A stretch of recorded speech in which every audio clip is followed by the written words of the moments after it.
Welcome, everybody. I'm Lisa Spear. I'm the director of the Arkansas State Archives, and I'm very excited to welcome everybody to our seminar on using archival records to preserve historic structures. For the State Archives, this is our final seminar of the year, so I think that the State Archive staff is breathing a collective sigh of relief this morning. We have had a busy programming year, but we think we're ending on a wonderful note today, looking out at this crowd of excited faces to learn about preserving historic buildings. I think it's an interest that we all share in common. This is also our celebration of American Archives Month. And I think that this is an appropriate collaboration for us with Arkansas Historic Preservation Program, which is our new sister agency in the Department of Arkansas Heritage. We're also partnering in this event with the North Little Rock History Commission and Preserve Arkansas. And we're always delighted to be working with those agencies. We always enjoy those partnerships. And we appreciate the North Little Rock History Commission for providing us with this wonderful space for today's event. I think there's a natural connection between archival documents and historic buildings aside from using archival documents to preserve historic structures. Both of them provide tangible links to our past, and both are subject to destruction without the care of dedicated laymen and professionals who invest time and money and expertise into ensuring that these links to our past survive.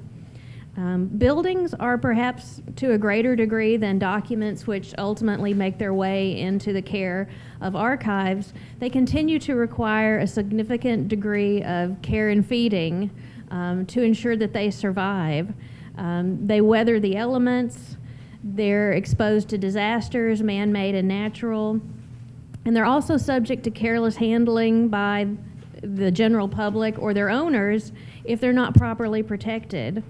And as with documents, if you don't take the steps to protect historic buildings, districts, and sites, eventually that direct link to our past is gone, and I'm sure many of you have witnessed that loss in your own cities and towns.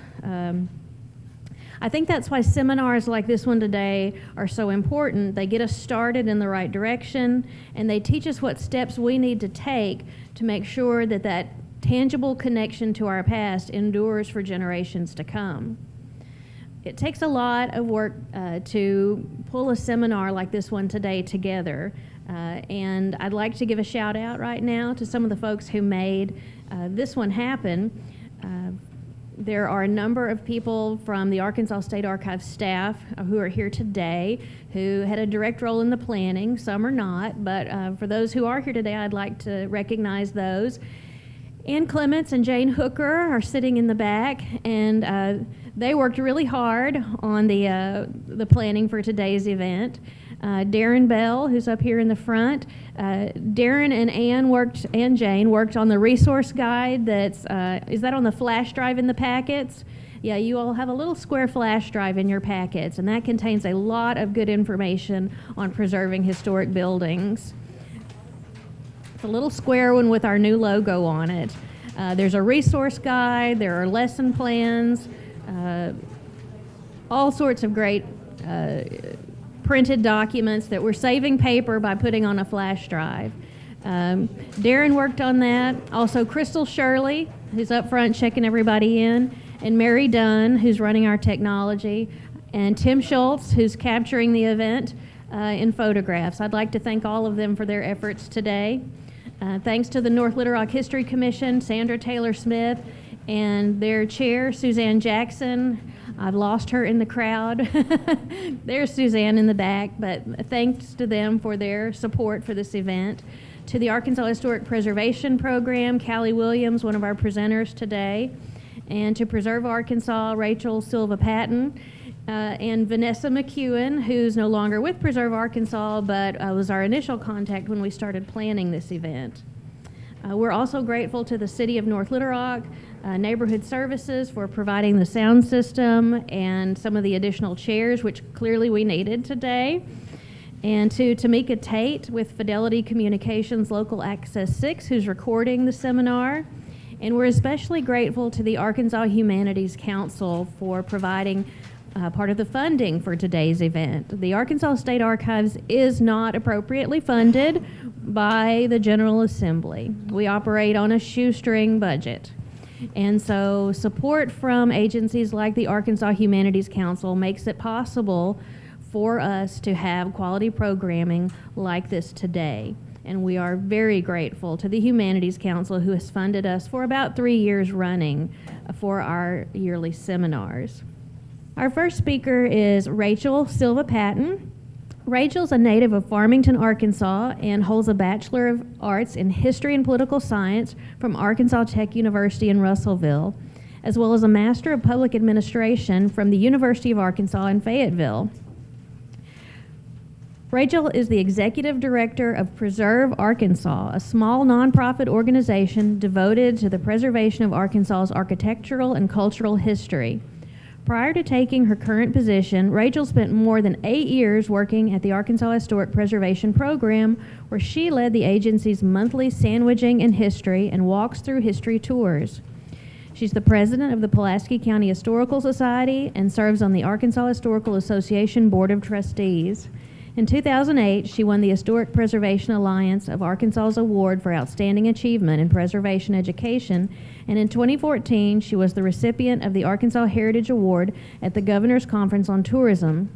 Rachel and her husband Drew and their dogs Lily and Buddy enjoy living in the Argenta Historic District. Please welcome Rachel Silva Patton.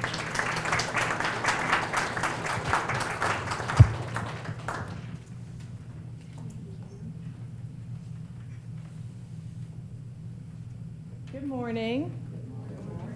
Let me see. Does it work better if I hold it, or can it stand in the stand? Can y'all hear me okay like this? Okay, great. Well, I'm Rachel Silva Patton. As Dr. Spear said, I'm very happy to be here this morning with all of you.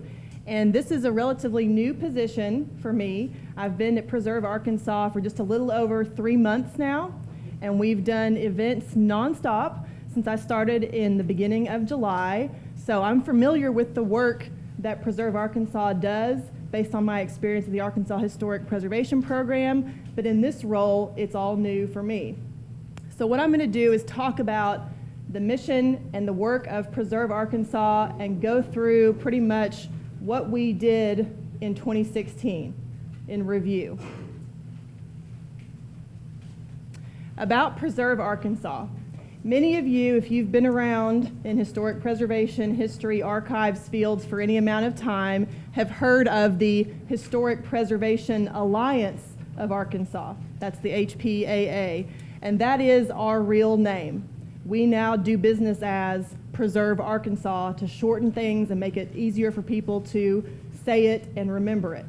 It's a mouthful, HPAA. So we've been around for a long time, 35 years. We were founded as a 501c3 nonprofit organization in 1981 to preserve Arkansas's historic buildings and structures and to advocate for policies which benefit those buildings and structures. We are the only statewide nonprofit advocate for historic preservation. We work all over the state to preserve buildings. Our offices are currently in the Education Annex of First Presbyterian Church here in Argenta at the corner of 4th and Maple Street. You can come see me anytime. But we go all over Arkansas to do this work.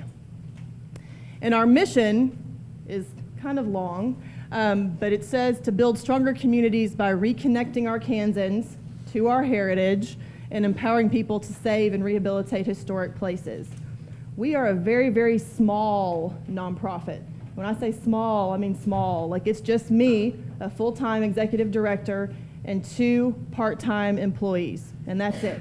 And so our board of directors often are called on to help with events and things like that, but day-to-day operations, it's just really 2 full-time people.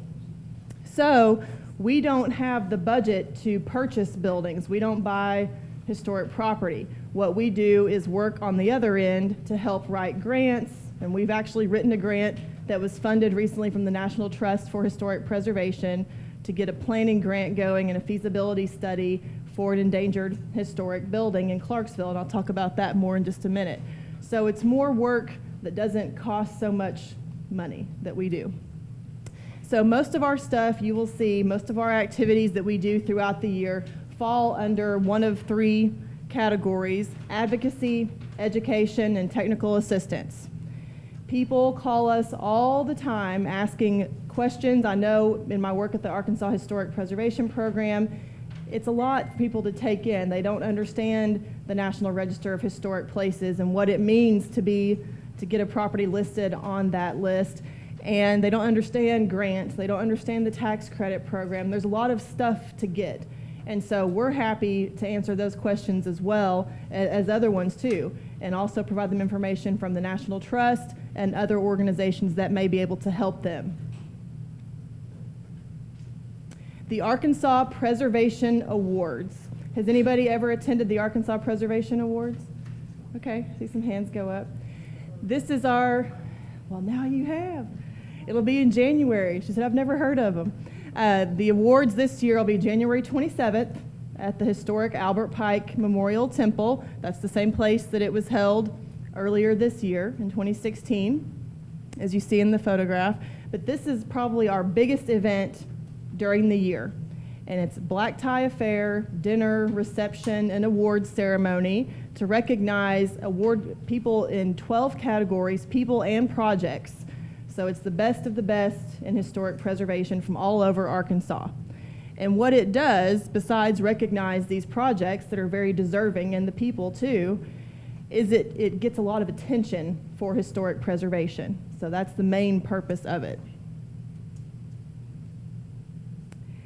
And I love this picture of Dr. Ethel Goodstein Murphy. If you guys don't know Ethel, she's quite a character, if you can't tell from that picture. These are two examples of award winners from the 2016 Preservation Awards earlier this year. Ethel is the Associate Dean of the University of Arkansas Fay Jones School of Architecture and Design, and she was the recipient of the very prestigious Parker Westbrook Award for Lifetime Achievement.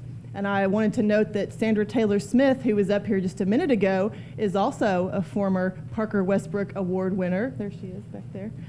So this is a very high honor for historic preservationists in Arkansas, and Ethel received that award for her work with her students at the Fay Jones School of Architecture, teaching them a preservation ethic, and also for her appreciation and advocacy for mid-century modern buildings. And you know, her speech at the awards earlier this year, it really resonated with the whole crowd. I told you she's quite the character. She's very flamboyant. But she got up there, and her mantra through the whole thing was, it's hard out there for a preservationist.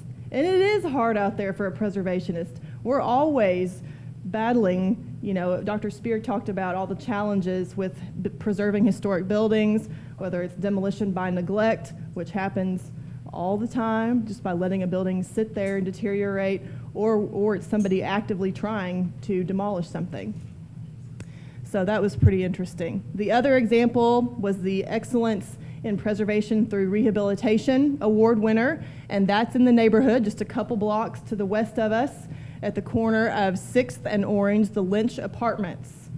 So that's a great project, put back into service as 10 apartments, just like it always was. The before is on top and the after is on the bottom. Advocacy Week.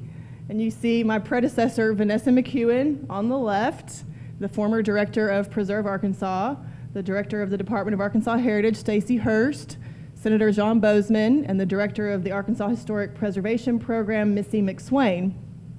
And that's from this past March at Advocacy Week on Capitol Hill in Washington, D.C.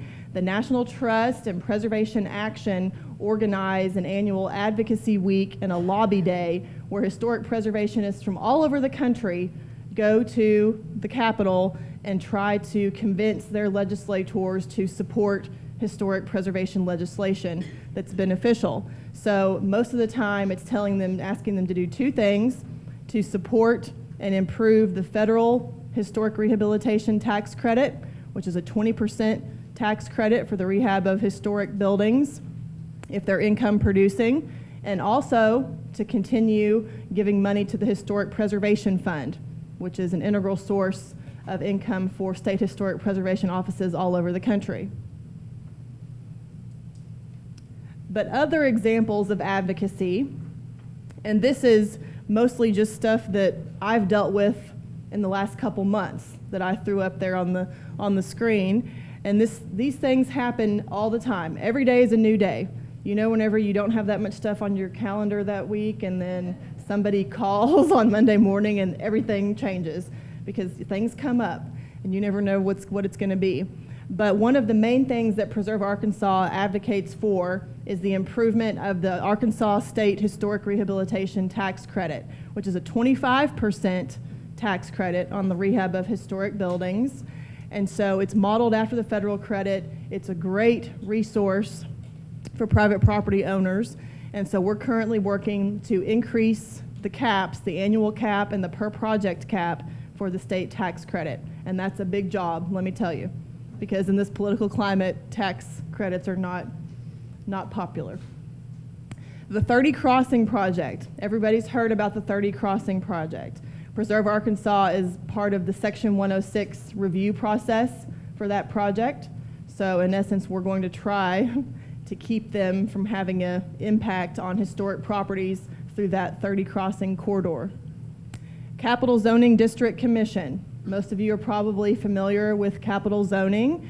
They are a state agency, a very small state agency, and they're a regulatory body that they have purview over the state capitol grounds as well as the Governor's Mansion Historic District. Capital Zoning District Commission has been threatened in the last couple legislative sessions, and so we advocate for the preservation of that agency and what it does. Adequate funding for county courthouses. The AHPP has a county courthouse restoration grant program, and this past year they got about $5 million in requests for funding. And so Vanessa organized a letter and organized a campaign with county judges all over the state and had them sign on, and she got about 45 county judges to sign this letter in support of increasing the amount of money that's given to this county courthouse restoration grant program. And they were successful. AHPP was able to get $1.4 million, so still not near enough for the amount of requests, but it's the most they've ever gotten. The Clarendon Bridge over the White River. It's an iconic bridge. There's only 2 of these types of bridges left in Arkansas, the one at Clarendon and the one at Newport, and they're both endangered. So we've been working a lot with that and writing letters to the U.S. Fish and Wildlife Service, because the main issue with the Clarendon Bridge, if you don't know this, is that the western approach comes down in the White River National Wildlife Refuge and the Cache River National Wildlife Refuge. The Clarksville Armory.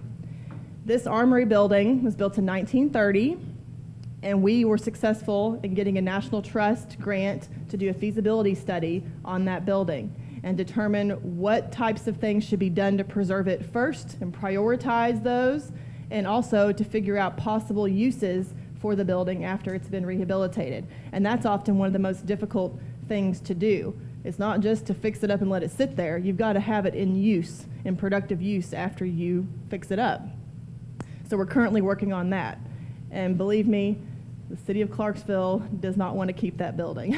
So it's a city-owned property. So that's been a struggle. Goodwin Field in El Dorado, the historic international style El Dorado Airport, that has also been endangered, but I think that one's going to make it after all. The Old River Bridge in Saline County, that is a very interesting story. They got some transportation funds, and that bridge, hopefully someday, if it gets a little bit more money, will be part of a trail that links Little Rock all the way to Hot Springs and beyond, like a bike and pedestrian trail.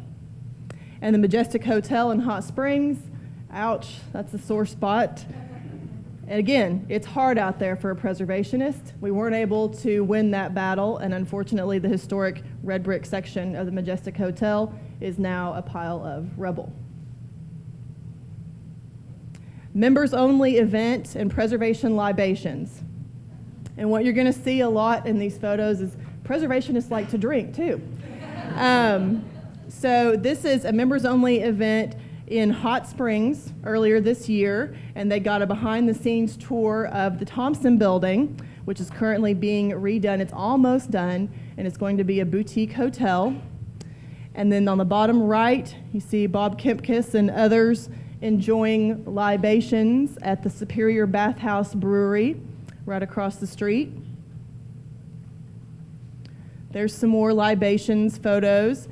And we do these periodically throughout the year just as a networking event for preservationists and also to raise a little money for us because we are a small membership-based organization. You can see Anita Davis speaking in the Green Corner store on the top left about the history of that building and of the Soma neighborhood. And then you see some other yahoos outside Stone's Throw Brewing in Little Rock. And Stone's Throw is doing a cool thing called Hops and Hope, where every month they name a different nonprofit and give a portion of their sales on a certain day of the week to them. So they did it for Preserve Arkansas back in May.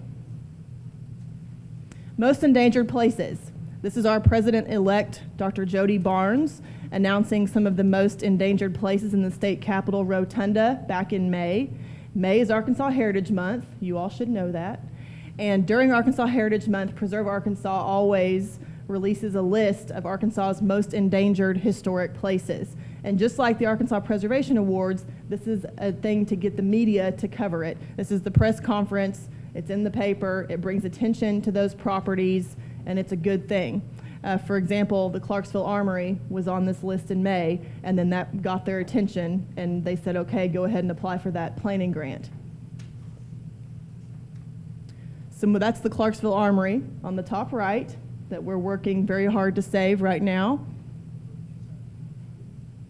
Behind the Big House, this is a really cool program. If you guys haven't heard about this, like Dr. Spear said, we rely on funding also from the Arkansas Humanities Council. And the Arkansas Humanities Council funded this Behind the Big House program back in the summer, and they had it down at Historic Washington State Park this time, and we're hoping, we have sent in an application to the Humanities Council to do the same type of program, but over in southeast Arkansas in the spring at Lakeport Plantation. And what this is a program that explores the African American experience. And these guys, these two in the picture, Jerome Bias on the left and Joseph McGill on the right, are very involved in trying to increase appreciation of African American history. And Jerome Bias on the left, you see he's cooking. He is involved, he's created a food waste program. And so everything that he cooks and makes is something that slaves would have had access to, and it's all part of the experience, and to get people to appreciate this history. And so he is out of Staggville State Historic Site in North Carolina. That's where Jerome Bias is based. And then Joseph McGill, he's the director of the Slave Dwelling Project. So y'all Google that if you don't know about it already. It's so interesting. And they're a 501c3 nonprofit out of South Carolina. And what he does is he sleeps in extant slave dwellings. He spends the night there. And so again, it's kind of a publicity stunt. People are interested and they want to come stay there with him, or they want to come see. And it's all to raise money and awareness of these resources that are being lost. So that was from that event. That was farewell and best wishes to Vanessa. Vanessa McEwen, the longtime director of Preserve Arkansas, moved on to another job with Arkansas Public Media back in the beginning of June. Special events, we do these throughout the year, things like this program today.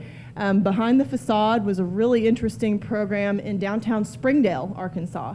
And Springdale, out of all the downtowns in northwest Arkansas, Springdale is the one that has not really been, nothing has really happened in downtown Springdale compared to all the other downtowns in northwest Arkansas. So they're trying to get something going. And so they have a downtown Springdale group, and we went and participated in that and told people about Preserve Arkansas and what we could do to help them. This was the 75th birthday celebration at Historic Arkansas Museum. You see Senator David Pryor talking about Parker Westbrook, who died last November and was the founding president of the Historic Preservation Alliance of Arkansas, and they renamed the 1850s farmstead after Parker. The Block on Rock, Stone's Throw. Stone's Throw does a lot of stuff for us to help us raise money. And the Block on Rock Birthday Bash was a fundraiser for us. We provide volunteers. It's also a fundraiser for them, but we provide volunteers for the whole party all day and night long. And then we get a part of the proceeds. The Master Mix-Off. This is solely a fundraising event for Preserve Arkansas. It's just fun. We did do some tours of the Albert Pike Memorial Temple, but mostly it's just a fun event. And it's a mixology contest. So it's who makes the best drink, who's the best bartender. And it was themed at a Prohibition era theme this year. So there's some images from the mix-off. They're having fun. Dollars and cents of historic preservation. The Historic Preservation Alliance, or Preserve Arkansas, used to do an annual conference, the Arkansas Preservation Conference, in partnership with the state office, and that no longer takes place. So to supplement that and kind of fill that void, we've tried to do a few smaller half-day educational programs that are similar to what would have been offered at the Arkansas Preservation Conference. And we've moved it around the state. This is the fourth one that we did back in September in Fort Smith. And you see Donovan Ripkema, principal and CEO of Place Economics, a Washington, D.C. based firm that studies the economic impact of historic preservation. There's people going on a tour on the bottom right of the Freedman Mincer Building, or Texas Corner, recently rehabilitated with state and federal tax credits in downtown Fort Smith. If you've not been to downtown Fort Smith in a while, you should go. There's a lot of stuff happening, a lot of good stuff happening in downtown Fort Smith. The Ramble. The Ramble is another long-standing program and tradition of Preserve Arkansas. It's an all-day bus trip, and it goes somewhere different around the state. You get educational programming all day, tour stops throughout the day and evening, food throughout the day, as well as booze throughout the day. So you see us, and the theme this year was beer on the border, so it was especially boozy. And we went over to Fort Smith and Van Buren and back. So you see us at the Potts Inn, that's at the Noble Brewery in downtown Fort Smith. Hinderlighter Tavern in Little Rock, another Noble Brewery picture, and that's Tom Wing speaking to us at the Drennan Scott Historic Site in Van Buren. The membership meeting is our annual meeting. It's next Friday. It's going to be at the Innovation Hub. If you guys have not been to the Arkansas Regional Innovation Hub, you should go. And I wanted to mention that if you ever get a peek at this tree during the day today, the Innovation Hub made that, didn't they? Yeah. Okay, they cut the wood for the tree back here for the railroad tracks. And that's all. Do you guys have any questions for me?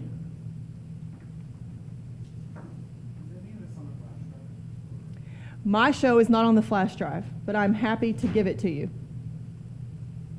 Okay. Well, Rachel got us off to a great start this morning, and that's going to be followed up with our next speaker, Callie Williams.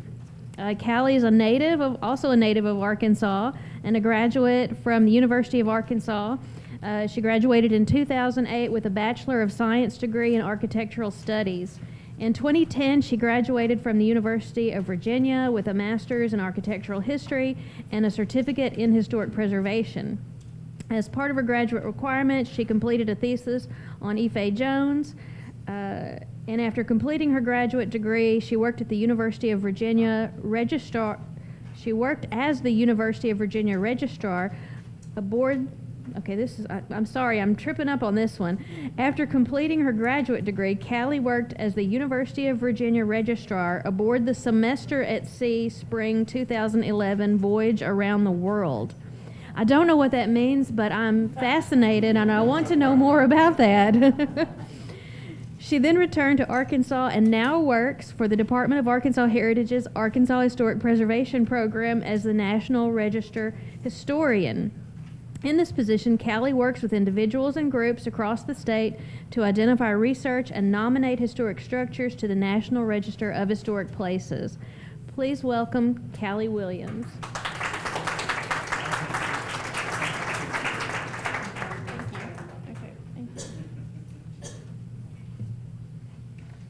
Get this adjusted here. I'm a little shorter. Can everybody hear me? Are we good? Okay. I'll try to talk into the mic as much as possible. I tend to wander.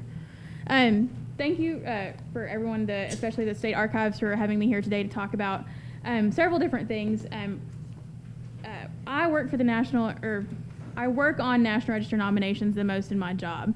I work for the Arkansas Historic Preservation Program, which is the state agency. In kind of contrast to what Rachel does is work with the state nonprofit.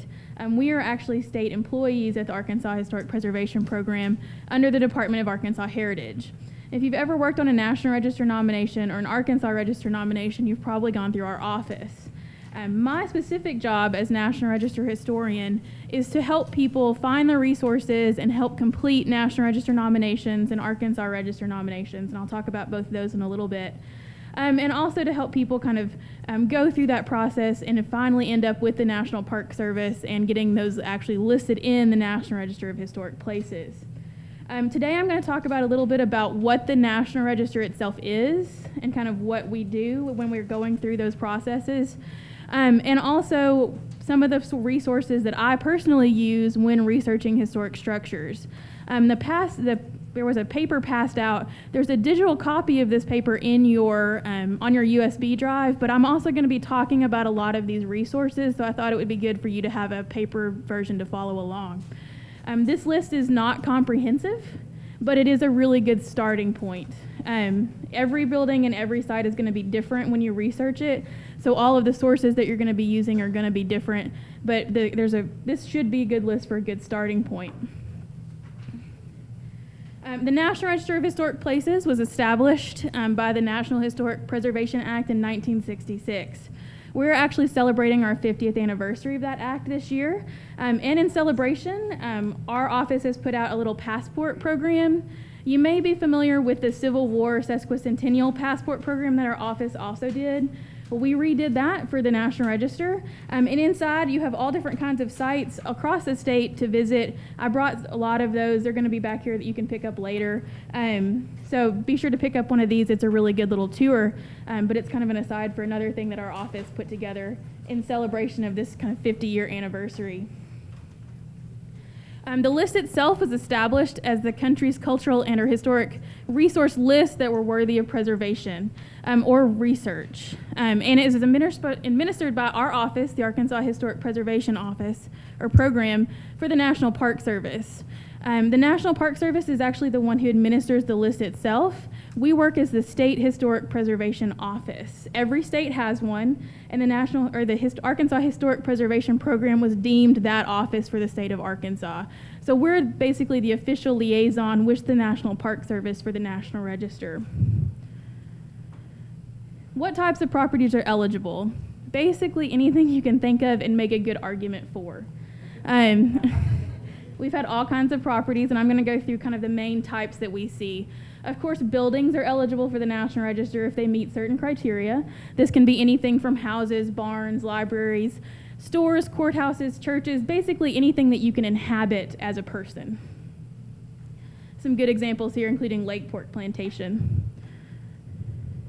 Objects can also be nominated to the National Register. These include sculptures, monuments, properties, markers, statues, fountains. We have cemetery markers that are listed individually on the National Register. We have some sculptures that are listed. We also have property markers that are listed. Usually these are in some way very unique. Either they are the one of a kind or they have a very important history for the local community. In and of themselves, cemetery markers or just commemorative markers aren't eligible, but if they have some sort of other kind of characteristic, like being by a very famous sculptor or being somehow related to a very important event, they can be eligible. Sites. Of course, battlefields, cemeteries, design landscaped archaeological ruins. Design landscapes can be things like designed by landscape architects. They can also be large farmscapes. All different kinds of sites can be eligible. And of course, structures. These usually refer to engineering structures, so things like bridges, dams, boats, fire towers, canals, rail cars can even be eligible depending on certain characteristics, grain elevators, roadways, tunnels, things that necessarily people wouldn't inhabit but have some sort of design element to them. Districts are also eligible. Basically what a district is a larger collection of buildings that can be eligible in the National Register as a group. So there are many, many historic districts throughout the state. Here in Argenta, there are several, or North Little Rock, there are several in Little Rock itself. There, Central High Historic District, Governor's Mansion Historic District, South Main Historic District, all kinds of different ones ranging from residential to commercial, and they're located all over the state. Large farmsteads can also be considered a district if they have lots of different buildings inside of them. Basically, anything that has more than 2 structures, we will probably look at as a district instead of trying to do it individually by structure. What makes properties eligible for the National Register? There are a couple of criteria that we look for. Basically, the first step in seeing if a building is eligible to the National Register is to complete what we call our Determination of Eligibility application. It's basically a form that we ask the nominators or people in the public to submit to our office with photographs so that we can take a look at the site to see if it's something that's worth further research. We would hate for you to get through the entire process, which is actually kind of long and involves lots of research and lots of paperwork to go to the National Park Service, for them to just turn around and go, no, that wasn't eligible. So we've just developed this determination process to kind of help you guide through that project, through that process. What we're looking for is obviously a historic resource, some sort of place where we can pin it down. Some people have come to our office and asked about sites where, Jesse James is drunk from this well, maybe, possibly. We don't have any sources, but it's possible. My mom told me. We have to have some place that we can actually nail down and have some sort of primary documentation that event happened. So a historic resource with some sort of history behind it. At least 50 years of age. This is one that's a pretty hard standard. There have been buildings in Arkansas that have been listed before they are 50 years old. One of those is Thorn Crown Chapel in Eureka Springs by Faye Jones. This was a very unusual circumstance. Because it was selected by the AIA, or the American Institute of Architects, as one of the top 20 buildings of the 20th century, then it was considered this amazing piece of architecture by an amazing architect, and so it kind of developed that prestige to be listed before it was 50 years old. Most buildings, the National Park Service, if we submit and they're less than 50 years old, they just turn it back and go, just wait. We need to develop the history. We need to get a little distance from it. So the 50-year rule is not a hard rule, but it's very hard to overcome that. Retain enough original architectural design and material to properly reflect their period of significance. We call this historic integrity. What we're looking for is, does that building still have the feeling that it did when it was built or during its period of significance? So if the building was built in 1926 and somebody has added a huge addition in the 70s and it doesn't look anything like it did in the 20s, that building may not be eligible. But if it's a building that has a very small addition, or the interior's just been changed slightly, or if it's a school building that still has a lot of the school characteristics, but it's not necessarily used as a school anymore, that may be eligible. So it's a hard line, and it's slightly objective, or not objective, it's slightly subjective, but it's something that we look at as a group in our office to see if that historic integrity is still there. If it's a building that's been totally rebuilt, sometimes we run across cabins that have had every single log replaced, every single brick in the fireplace replaced. That's sometimes a hard call to make for our office. We rely a lot on historic photographs, on historic narratives of the building from the time period it was built. So a lot of these things are historic integrity can be good and bad when you're looking at buildings, but that's something that our office helps people guide through that process of looking at. They're looked at in 4 different categories, or what we call A, B, C, and D. A is the history or social history of a site. So if you're looking at something like Central High, yes, it's important for its architecture, but the main importance of the building was the Central High crisis in the 50s. So that's a cultural event that it's important for, so that's A. B is for people. If it's important for a particular person who's involved in the site, whether it's a famous doctor or a senator or a governor who lived there at the time he was governor, or some other important person in the state that produced work while he was in that building or site. C is architecture. That's the one that we focus on mostly just because a lot of us are architectural historians. Architecture can be for the design. So is it a very important design? Is it something unusual? Is it the best example of that design in the state or the area? Or for the person who designed it? So is it by a famous architect or an architect that's the only building left of his? Or is it something that he did that was unusual, as in the engineer that built a bridge that was very unusual, or a new type of process for doing steel or concrete? All of those things can be done under the architecture kind of label of C. D is for the ability to provide future research in archaeology. So D is a little bit different just because it focuses mainly on archaeological sites. So you may not actually see anything at the site, but it's for things that like Native American burial grounds, places that we know that Native Americans camped. A lot of those sites tend to be like cave art sites and those kind of sites. We don't see those as much, mostly because the Archaeological Survey is the one that kind of helps develop those, so we don't work with those nearly as much. The National Register in and of itself, the main thing that we get from people is that they think that once it's listed on the National Register, it's protected forever. That unfortunately is not true. The National Register is an honorary designation only. It does not protect your building in terms of being torn down. It does not infringe upon personal property rights in any way. That was very important when they wrote the law in 1966, that this wasn't the government coming to take your property and put it on some list that it was saved forever. Unfortunately, we wish that was the case in some sites. So there are benefits of listing. We look at it as more of a, we don't want restrictions on your buildings, but we have incentives for taking care of them and restoring them and keeping them open to use.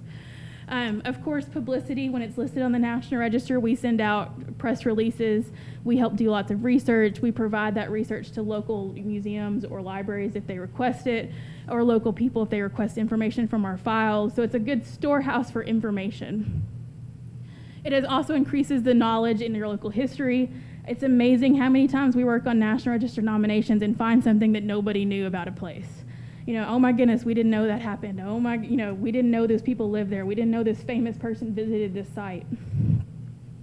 Increase in property value. Lots of different research has been done across the state that when you list buildings on the National Register and improving historic areas, you increase property values. When you have something that's worth some more because you know about it, it's worth more. So the property values go up. There is limited protection for federally funded projects. When the law was created in 1966, they created a program called 106 Review.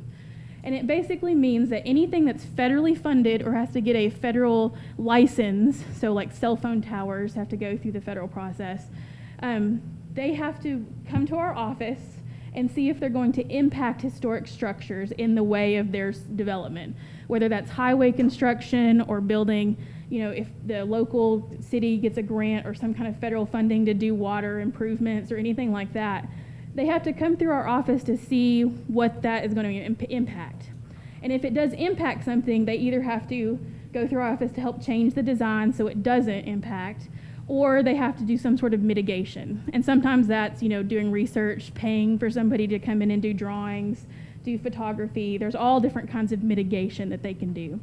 But what we do as an office is we identify those historic resources. So we have a survey of properties throughout the state. We've got about 37,000 properties that have been surveyed. We're adding to it all the time. We've done about 10 in the last 2 weeks that we've added. Our properties across the state that either are historic, they may not be eligible for the National Register, but they're old enough for us to look at and have the information in our files. Out of all of the ones we survey in a year, we may do National Register nominations for 20 or 30, but we may survey 250. So we keep abreast of those different properties that people talk to us about. Even if they never go to the National Register, we still have information on some properties. And I'll talk about that a little bit later. So if you're researching a property, even though it's not listed, we may have some information on it, especially if it's in a commercial area in a downtown or in a residential area or near a residential historic district, because we may have surveyed it when we were doing other research. Are those surveys We're working to get those online. We're in a process right now, hopefully in the next couple of years to have that. But if you have an address or a location, we're happy to look it up in our files for you. Most of them are by address. So, tax credits, our office does help administer the state historic tax credit as well as the federal historic tax credit. Those are for people who spend money to rehabilitate or renovate historic buildings. If they do them in line with certain guidelines, including the Secretary of the Interior standards, then those could be, if they're listed on the National Register, eligible for a historic tax credit. So basically, you spend the money, and then a portion of that or a percentage you can get back as credit on your income tax. And we have, excuse me? The state historic tax credit, there is a provision, I believe, for things that are not commercial, but the federal is for commercial only. And we have Mr. Tom Marr in our office, is the tax credit person who can answer all your questions about that. And there's more information on our website. Grant money, we do offer some limited grant funds. Those that we have are specifically at this point geared toward nonprofit or publicly owned structures. This is because we're using taxpayer money to fund some of those grants, and so we want it to do the best it can for people for communities that may not have the funds to take care of some of their buildings.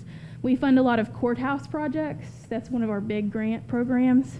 And we also have a small grant program for houses or places that are listed on the Arkansas Register, so kind of the lower local version of the National Register, to do something to the project to make it National Register eligible. So if it's not eligible for the National Register because it has vinyl siding, then we have a small grant program that can help reverse that, take the vinyl siding off, and make it National Register eligible. And several people have taken advantage of that, but it is a smaller grant. And an easement program. There is also a tax incentive for donating an easement to your property to Arkansas Historic Preservation. Basically, it means we would have some sort of control over those kind of changes that might happen to that building on the outside. And then you get a small tax kind of credit for doing that. And most of our grant programs, we do require that you donate an easement at the end. We're giving you money, we would like a little control. So that's kind of the handoff for us, so that we do have a little control about what might happen to that building later in its life. Are there any questions about, that's a lot of information I just done, so any questions right now on this? Okay. The National Register form itself, like I said, is kind of it's a paperwork process. So like anything in the government, there's paperwork. We help you go through that when you submit that determination of eligibility, and a copy of the DOE, the determination of eligibility, is on your USB drive. There's one for buildings, there's one for cemeteries, and there's one for districts. They're all slightly different, ask slightly different questions. When you submit that to our office, we take a look at it. We think you're good to go for it's being eligible. Then we help you start this process of doing the National Register form. The form has several different parts. They're listed here. Most of it our office fills out for you because it's, kind of terminology that the National Park Service likes, and we can just stick it in, and we've got, this form already in our office. The three parts that we ask most people to fill out when they submit National Register nominations, just so that we know what your knowledge base is and so we don't miss anything, because you're the local expert when it comes to these buildings or sites, is Section 7, which is a description. We know that people don't have the architectural terminology necessarily, but we can point you toward books that help you. There's some listed on this sheet that I'll go over. But also, we just want to make sure that we don't miss anything that you might find important in the building. Historic context is the second part, or part 8. That is the actual narrative of the building's history or the site's history. So this is where you talk about who built it, what architect may have helped design it, who was the local builder that provided the lumber, why did they build this building, why is it where it's located. That's all the information that goes in 8. Section 7 is just necessarily what the building looks like. 8 is more of why. Does the building look like that? And Section 9, the bibliography. This is very, very important for our office. When we started doing National Register nominations back in the 70s, the bibliography wasn't an important part of the form. So we get bibliographies that have 3 things on them, and 2 of them are usually so-and-so down the street. That is very hard for us to go back and figure out where this information came from. And on some structures that have unfortunately been lost, this is the only information that survives on those structures. These people are long gone. We don't know how to contact them. We have 4 sentences on why this building is important. Nationally, the National Park Service has made it much more important to fill us out as complete as possible. So we need the sources that information came from, and I'm going to talk about some of the sources that I use, as well as, where we can go back and find that information at a later date.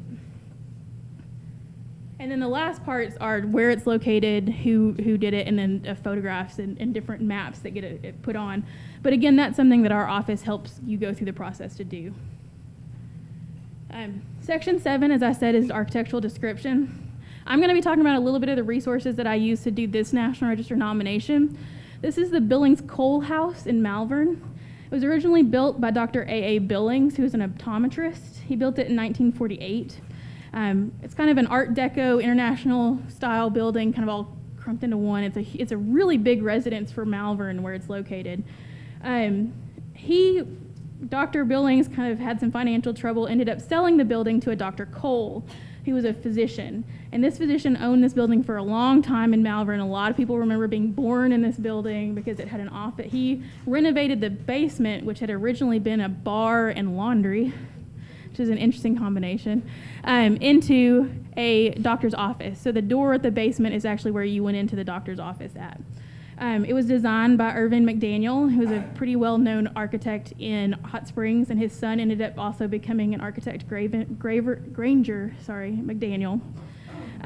So to do this building, luckily we found the architectural drawings, which were held at the University of Arkansas Special Collection. They have a small collection of Granger and Irving McDaniel's drawings, and this building happened to be one. So luckily we were able to find some of those, and you'll see a few a little later on.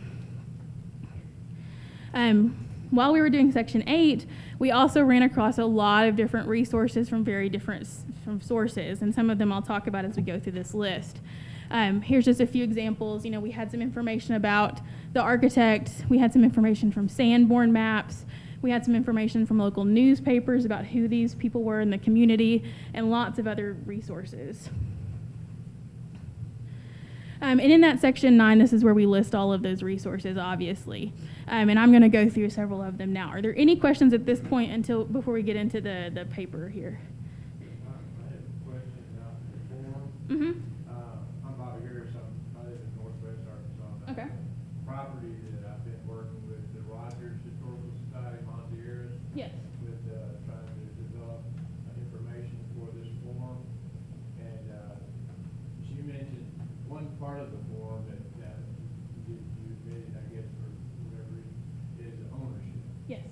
And she said that's a really important item. Yes. For historical register. My problem with my property is that my aunt who owned the house died intestate. In other words, I've got 30 cousins out there who all have A claim, yeah. ownership interest in it. I've taken steps to go to court to have a judge sign off on a document that says I have an uncontestable ownership interest in the house, which is just for what it's worth. Mhm. Although it's probably worth a patent volume to develop. But has this problem, have you seen that come up before? And have you seen how people may have handled that and resolved that type of issue? The question that he's asking about, in case anyone didn't hear in the back, is about ownership issues with properties. So properties that have multiple owners because somebody has died and left lots of heirs, or just it's unknown. Sometimes we run into properties that are just, we don't know who owns them. We have run into some of that before. What I would suggest for you specifically is to contact our office, and I can get you in contact with my supervisor who's been there 12 years and who may know other instances where that's been resolved. My card's in the back, so you can pick that up and get the phone number. But in terms of ownership, that's a good question, because before a building can be listed on the National Register or the Arkansas Register, we must have owner permission. That anybody in the world can nominate a building to the National Register. So you can nominate any building you want to, but if it's a privately owned building, we have to have owner permission to list it. So there's a little place on the form where we tick that box that says we have owner permission, and a lot of times if it's like churches or schools, then we'll request a letter from the church board or the cemetery board or the school board saying that we are the owners and we have given permission, just so we can put that in our files. The one thing that I've run across is we have run across a couple of cemeteries where the ownership is unknown. And that gets really kind of crazy because that just means that you have to go back into all of these documents, and sometimes it's just lost. Like, we don't know who owns these properties. And that can kind of put the National Register on hold until some of those get figured out. But yeah, I would definitely suggest contacting, and let me get you in contact with somebody who's been there a while. Yeah, not a problem. So the next talk we're going to talk about is the actual paper that I gave you. So we're going to go through some of these resources that I use in terms of general research. Yeah. What's the status of the house in Malvern? Oh, it's listed. It got listed last year. We nominated it last year, and then the National Park Service signed off on that, and I believe that was in August of last year, I think. So. Like on these cemeteries that you're mentioning, are you saying even if it's like something that's like out in the middle of the woods or something, if it's like, if you can determine, if you've got information that can determine the age, approximate age of the cemetery, if it's 50 years old or older, and you're wanting to preserve that, even if it's, what if it's like on like some company's property or something, but you're still wanting, if you can obtain, I guess, what you're saying, if you can obtain permission from them that it's okay to list it. We can list it. Well, then this would be how you would go about doing it? Or? Yes, and we did have one instance of a cemetery that I worked on last year, at the beginning of this year, and it was actually on property owned by Weyerhaeuser Land, and their public policy is that if they have a cemetery or know about a cemetery, they block it off, they don't log in that area, they just go around it. And they were actually very good with working with us. It was a family member who had family members in this graveyard, and it was a local site, and they were very good with working with us and said, we're not going to touch it anyway. It's fine to list it. Like I said, it's an honorary designation. Unfortunately, the grave laws of Arkansas have more protection for some cemeteries. But cemeteries in and of themselves are a special case with the National Register. Just because it's a cemetery, just because it's 50 years old, does not mean it's eligible. It has to have some other reason for being eligible. If that was the case, every cemetery in the country would be eligible for the National Register. What they're actually looking for is it a site that there's nothing else left in a community and this is the only resource left. So a lot of historic communities are completely gone and the cemetery is the last remaining kind of vestige of that community, then those could be eligible. They're also looking for things that have a good concentration of historic graves. So if it's something that's still in use and there's lots of graves from the 80s and 90s and now, and they're still burying people and it's all over, that's something that's going to be very iffy for the National Park Service. But if it's a historic cemetery, the last burial was in the 1930s, it's a small family graveyard, it's the only thing left from this larger plantation, then that could be eligible. So. Whenever you're through, you can comment. Yep, I was through. I think so. And if you call in, have a follow-up. I don't know, he may be thinking of what I'm thinking. I don't know, but we have a cemetery in Hot Spring County. It's near our river park. Mm-hmm. And it's probably under the city's property jurisdiction. But it's the Gibson Cemetery. It goes back to, I think the oldest grave is 1830s or 1840s, something like that. But it was Alonzo Gibson. He was a very important person there. I think he may have served in Little Rock, in Kavanaugh, I'm not sure. But anyway, my question is, if that's not already on the registry, if it gets put on the registry or either way, does that open doors for monies? What has happened a number of years ago, vandals went in and broke up the monument. Mm-hmm. And we have the pieces, but it's very complicated for people that know what they're doing and glue that stuff Yep. back together. Yep. I have 3 resources for you. The first one is the National Register of Historic Places and Arkansas Register. All of the buildings that are listed are on our website. You go to our website, arkansaspreservation.org. There's a site to search the National Register or Arkansas Register. You can do it by name, you can do it by county, you can do it by city, you can do it by description. So there's one place to find out if it is listed. If you can't find it and you think it is, call our office and we'll be able to tell you in a couple minutes. 2, for cemeteries, we do have a person in our office, Holly Hope, who's worked with lots of historic cemeteries across the state. And she has done and will do further workshops about cemetery preservation. She brings in nationally recognized preservationists for cemeteries, including gravestones, who come in and show local communities the correct way to clean and repair headstones. So what to use, what not to use, what will damage headstones, what won't, how to set them in the ground again, how to kind of recover from some of that, vandalism that we see. The third thing I'll tell you is that we do have a new grant program for cemeteries. Information about that is available on our website. We've only been running it for about a year. The main caveat is that the cemetery does have to be listed on the National Register at this point to be eligible for that money, that grant program. And there is a match that's required, but part of that can be in kind. So you can provide work or materials, and that can be considered part of the match. But more information is available from Holly Hope in our office. She's the best person to contact for those 2 programs. Can you spell her last name, please? H-O-P-E, just Hope. And the first name is Holly. And there's a small pamphlet that I brought too that's a cemetery pamphlet if you want to pick that one up. It just lists some of those resources in our office and information about resources. Okay, general research, these are some of the things that I've used in the past to really start researching properties. Again, searching the National Register database, just like I said, the National Register and Arkansas Register properties are all listed on our website. And if you think it's something that should be listed and it might already be listed and you can't find it, call our website or call our office. My cards are back there as well. Our main office can get you directed to somebody in the National Register staff. We also, as I said, have the Historic Preservation Program survey files. These are buildings that are not necessarily listed, but may have already been surveyed. A lot of times we don't have a lot of historic information, but we may have some historic photos from the 70s and 80s and 60s on some of them even.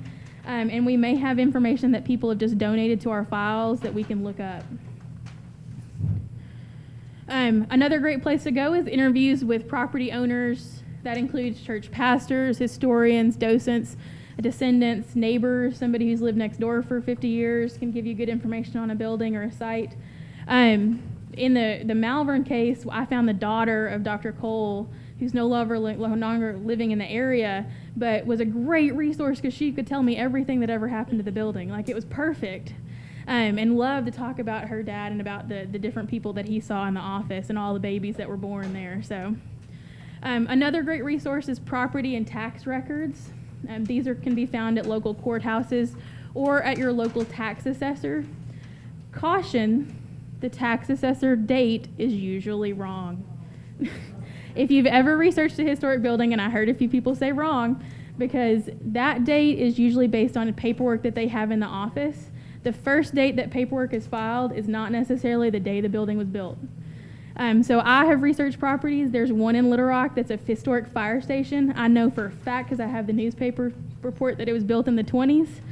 The data and the tax assessor says it was built in the 60s. So just be aware. Do you have any advice for going to the tax assessor? I mean, I've been down there in Pulaski County, and it's, if people are nice enough, but it's basically a nightmare. I will say, I understand that, and going to the office is always a struggle, even for people who do it all the time, and if we go down there. The best resource that we found is a lot of them now have them listed online. And so the Pulaski County one, I know you can look up by address. If you go to their website, there's a tab that says property lookup, and you can plug in an address. You can even just plug in a street name and go down all the houses in that street. It's better now. They've updated it in the last year. Before that, it was a little finicky, and some of them didn't come up, and it was weird, but it's better now. especially for Pulaski County. I know going to the office is kind of crazy, and sometimes you just have to know somebody in the local office to get the information you need. But check online first, because a lot of those are available. Mhm. A docent is usually somebody in a historic structure that would be like a guide. And also a lot of local communities do historic, house tours and things like that, like Little Rock does them. And a lot of those local docents actually know a lot more about buildings than, the everyday person. Local historical societies or museums. Arkansas Historical Association has a pretty good list. That's their website. And this program is on your USB, or should be on your USB, the slideshow. They usually have a pretty good list of at least one local contact for a local historical society, and those include city historical societies and county. So most counties have some sort of historical societies, and some go in and out of active participation, but usually you can find somebody to talk to that can get you a file. Arkansas Historical Society journals. Index Arkansas is an online University of Arkansas kind of tool to check some of those journals. Also, places like State Archives have some of those journals, and the Butler Center has some of those journals as well. So a lot of times it's just to go to the book and pull and look at the index and see if you can find a name or a building name or a person's name that might be identified with that building. City directories are also a really nice tool. Usually these are only available for larger cities, so Little Rock, I know some exist for Pine Bluff, there's some for Fayetteville, there's some for Hot Springs, I believe, and several other cities. Those can be found in the state archives as well as at the Butler Center or the Arkansas Studies Institute there by the main library. They're really great because not only will they tell you who lived in that building or maybe who was a owner in that building, but you can also trace from year to year when those ownerships change or when those building names change. So maybe there was one business there one year, but 2 years later there's another business. Or if it's like a hotel or an apartment building, you can trace all the different people who lived in those apartments over the years. So really good resource. And if you're really lucky, sometimes you can find really good advertisements that have pictures. This is also a really good resource for some of the larger buildings in the state, like banks and hotels. Journals, so those local journals, here are just a few, like the Garland County Record, Lawrence County Historical Journal, Arkansas Historical Quarterly, all different kinds of ones. Definitely check your local library for local historical journals. They may have some good resources that others may not know about. City and county histories. A lot of cities have produced the kind of history of their city or history of their county. Garland County has a really good one. Washington County has a really good one. Pulaski County, there's a lot of different ones. So the state archives and the Arkansas Studies Institute are those two really good places. And your local library. So I know the Greene County Library has a really good resource room for just local histories, and they always have people who are sitting there welcome, wanting to help. So definitely check out all of those resources. Encyclopedia of Arkansas History and Culture. I use this almost every day. It is fantastic. Other states are starting to do this, but this is one of the most amazing resources, especially if you know a name that's associated or even just a county or city history. Most of the time when I do National Register nominations, I'm not an expert in every county or city in the state. I am from Arkansas. I've been a lot of places, but I don't know. So these are really great resources for just getting those really basic facts. And if it's associated, the person might be very famous, or a senator or a representative may already have a page. So it's worth definitely checking out when you're beginning your research.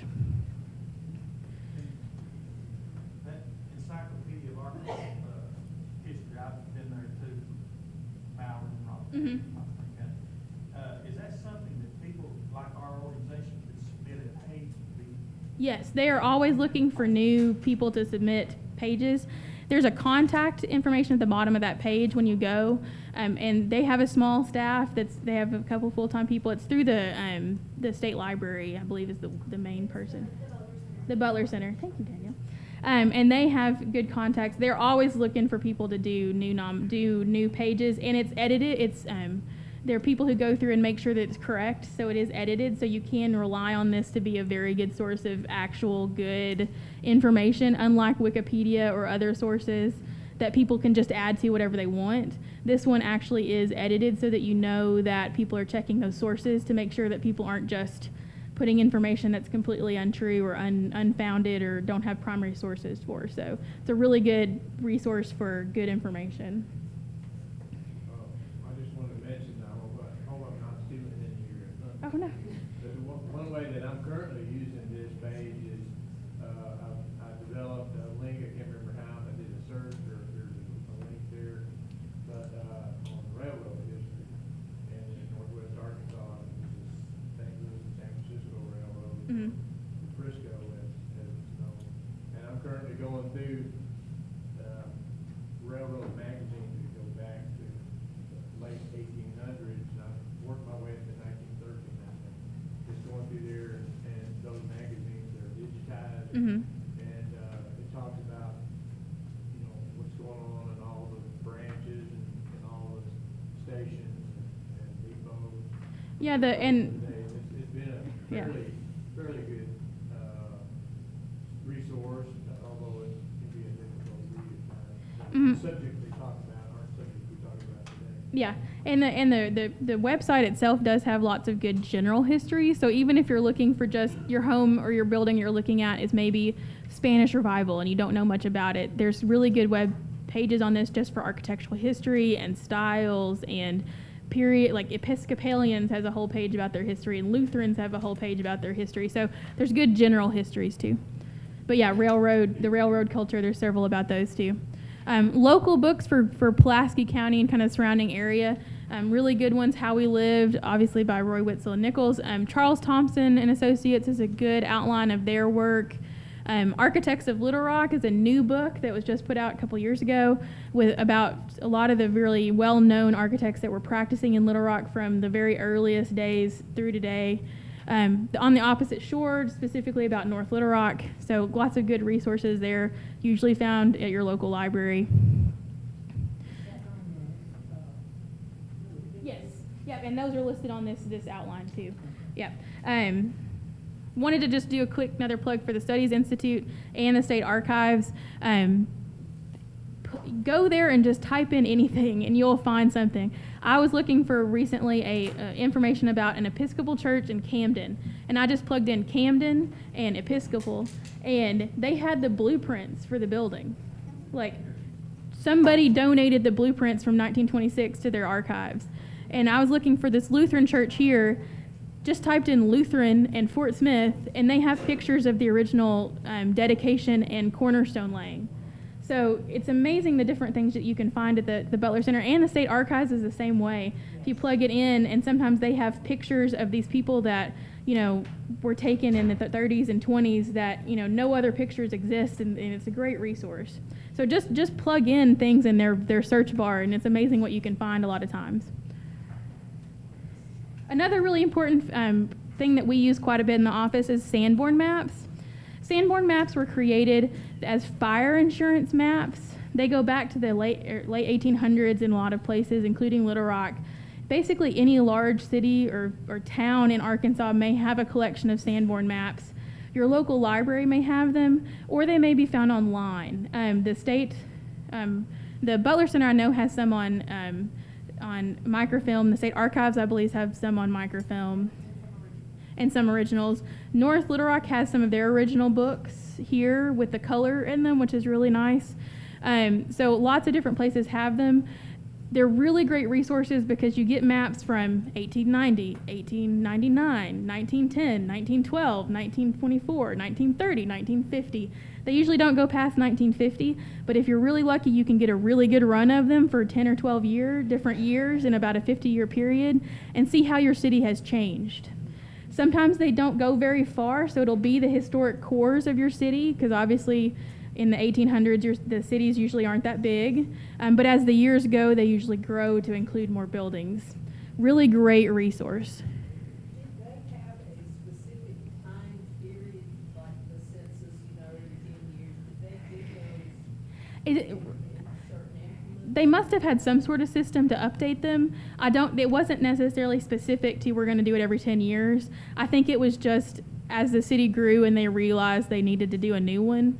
But like in Little Rock, you get a really good run of them for many years. I know Fayetteville has a bunch. There's a whole list of cities, and some that you wouldn't even think had them, that were small places, ended up having them. So it's definitely worth checking some of the local lists to see if you can find your local city if it's got it. And it has large maps, and then all the way down to kind of the street level where you can see the actual buildings. And there's online, there's all different kinds of lists for codes of what the different terms on those maps mean. So whether it's a dwelling or a commercial building or a bakery or a bowling alley or a movie theater, all of those different codes exist on those drawings. So these are also listed on that sheet that you have. Other books that are important that we've used. Goodspeed Histories of Arkansas are really good. They were contemporary to the time period, so the 1880s and 1890s. Some of these are self-reported entries, so there could be errors because some people like to make up stuff about themselves. But they're really good in terms of what people knew about their neighbors in that time period. They usually only list people who were considered important in the local community, so doctors, lawyers, senators, representatives, those kind of people. But it does have usually really good little histories of towns and communities and what kind of churches were there and what kind of buildings and commercial buildings. The Centennial History of Arkansas in the 1920s, also a really good resource for information at that time period in the 20s. Two really good for just basic architectural knowledge. A Field Guide to American Houses by Virginia S. and Lee McAllister. This is the Bible for architectural historians in Arkansas and the United States. Basically, if you've been to architecture school, you probably have a copy of this. It's a really good, it goes through every different type of style ever built in the United States of house. It's really just residential, but it has a really good outline of what those styles are and really good drawings of all the different types of styles that there could be. Really good resource. And a visual dictionary of architecture is exactly what it means. It's a visual dictionary, so it tells you all the different kinds of arches and has all the different kind of pictures of those, all the different kinds of churches, all the different kind of church parts, all the different kinds of wall members and structural members, sills, lintels, all those kind of architectural terminology terms, and they're all illustrated. So it's a really good resource. Mm-hmm. Yeah. This is not about buildings, but it might be helpful. When I'm trying to find some information about some individual or, the census records are not really helping me out too much, I'll just do Google searches. And I'll try to put it in different ways. Well, the gentleman asked about a man in Malvern being killed in a train wreck in 1890. And I'd heard that, but I didn't have any written documentation of it. So I just started doing a Google search. I failed. I went back later, typed the same thing in again, and it popped up in these Google ebooks or whatever they're called. And it was a book from 1890. From 1890, it was giving these. I'm not good with terminology. The court records, and it was showing a long document of how his widow had sued the railroad company for his death, and it was giving all the details of the case. And that's a good point to make because Google is on a long-term project to scan all these different books, and most of them are not in copyright, so most of them are older than 70 years old, so you're going to get a lot of 1800s stuff and early 1900s. And those pop up every day. I've done a search last year for exactly the same kind of thing where you do one search, nothing comes up. A year later, do that search again, and you've got 10 different sources that weren't there before. So if you're having problems finding things, keep trying, because there may be something coming up that's new that's just been added. Good note about census records. These are also available at State Archives and the Butler Center, the Arkansas Studies Institute. Really good. Ancestry.com. Most of the local libraries have access to that, where you can search by name or by date and birth date and things like that. Really good resource because a lot of times they'll even tell you where they lived. If you're really paying attention over on the left-hand side, sometimes it'll give you an address. So it's a good way to search for different people. Newspapers, again, really great resource. The Arkansas Gazette and Arkansas Democrat, you can find those on microfilm at the main branch of Central Arkansas Library. And local papers, there's tons of them at the state archives. I go there all the time to look at them, and they have papers from the 1800s on, from all of these little communities that people have donated, and they've been put on microfilm. So definitely call them or look at their website to check to see if they have those papers. Again, historic photographs are a really good tool. Sometimes it's the only tool that we have for finding out what a building used to look like or may have looked like once it was originally built. This is a really nice building here on the bottom of the Dugan and Stewart building in Hot Springs. It's just getting kind of an update now. So, and again, architectural drawings. There's on your list here that I've put down. You know, architectural drawings exist for a lot of buildings, and people don't realize it. We found them in the most unusual of places, including in bank vaults. I found them in basements, in attics. People just walk up to us and be like, "What are these?" They're great architectural drawings. So definitely ask the owners or the property owners if they have these available. Sometimes they don't. They just disappear and they're never seen again. But there are a few archives in the state that have drawings from known architects. So Thompson drawings at the Old State House, lots of them at the University of Arkansas. They're on a program to collect some of those from Arkansas architects. Hot Springs has a good collection of McDaniel's ones. Texarkana has a really good selection of ones from Witt, Siebert, and Halsey, which was a 20s and 30s firm that did tons of buildings in southwest Arkansas or southeast Arkansas, all across the south, and in Texas. And Arkansas Studies Institute at the Butler Center has ones that people have just donated. So like I said, the Episcopal Church in Camden, they just had the blueprints. Like, who knew that they had the blueprints? It's not in any bigger collection. It's just the blueprints that somebody donated. And these are the drawings right here for this house. So luckily, as I said, the University of Arkansas had a collection of the blueprints. So we were able to go back and see what actually got built and what didn't, what the materials were inside the walls. It's a really unusual clay tile brick that they used. So interesting things that we wouldn't have known about the house had we not had the drawings. This is the back of the side of the house. This is the drawing for the back of the house. We also found the plans, which is great because we could tell that some of the walls on the inside had been moved.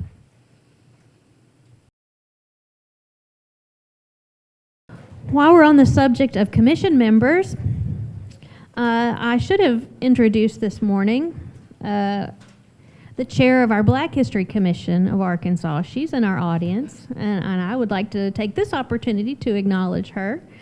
Carla Hines Coleman, stand up so everybody can see who you are.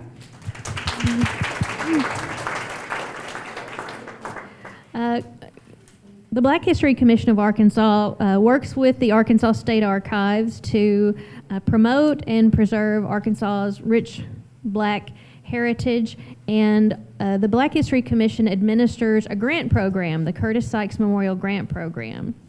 So this is a good time to let everybody know about that if you're not familiar with it.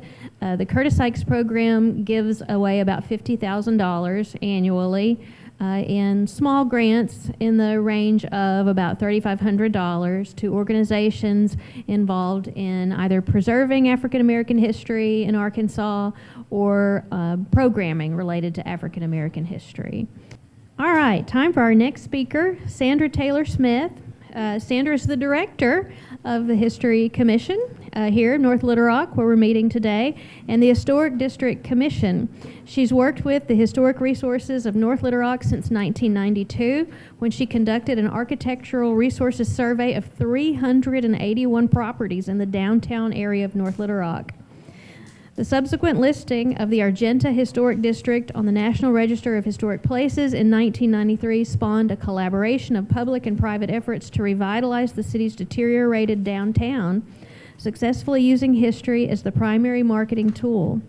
Smith holds a degree in history and political science from the University of Arkansas at Little Rock and has worked in the historic preservation field for over 30 years. Her career began as a tour guide at the Old State House Museum in Little Rock, and she later served as National Register and Survey Coordinator for the Arkansas Historic Preservation Program. In addition to her duties with the City of North Little Rock, Smith is a preservation consultant who conducts architectural resource surveys, writes nominations to the National Register of Historic Places, authors design guidelines for historic districts, and prepares tax credit applications for the renovation of historic properties throughout the state.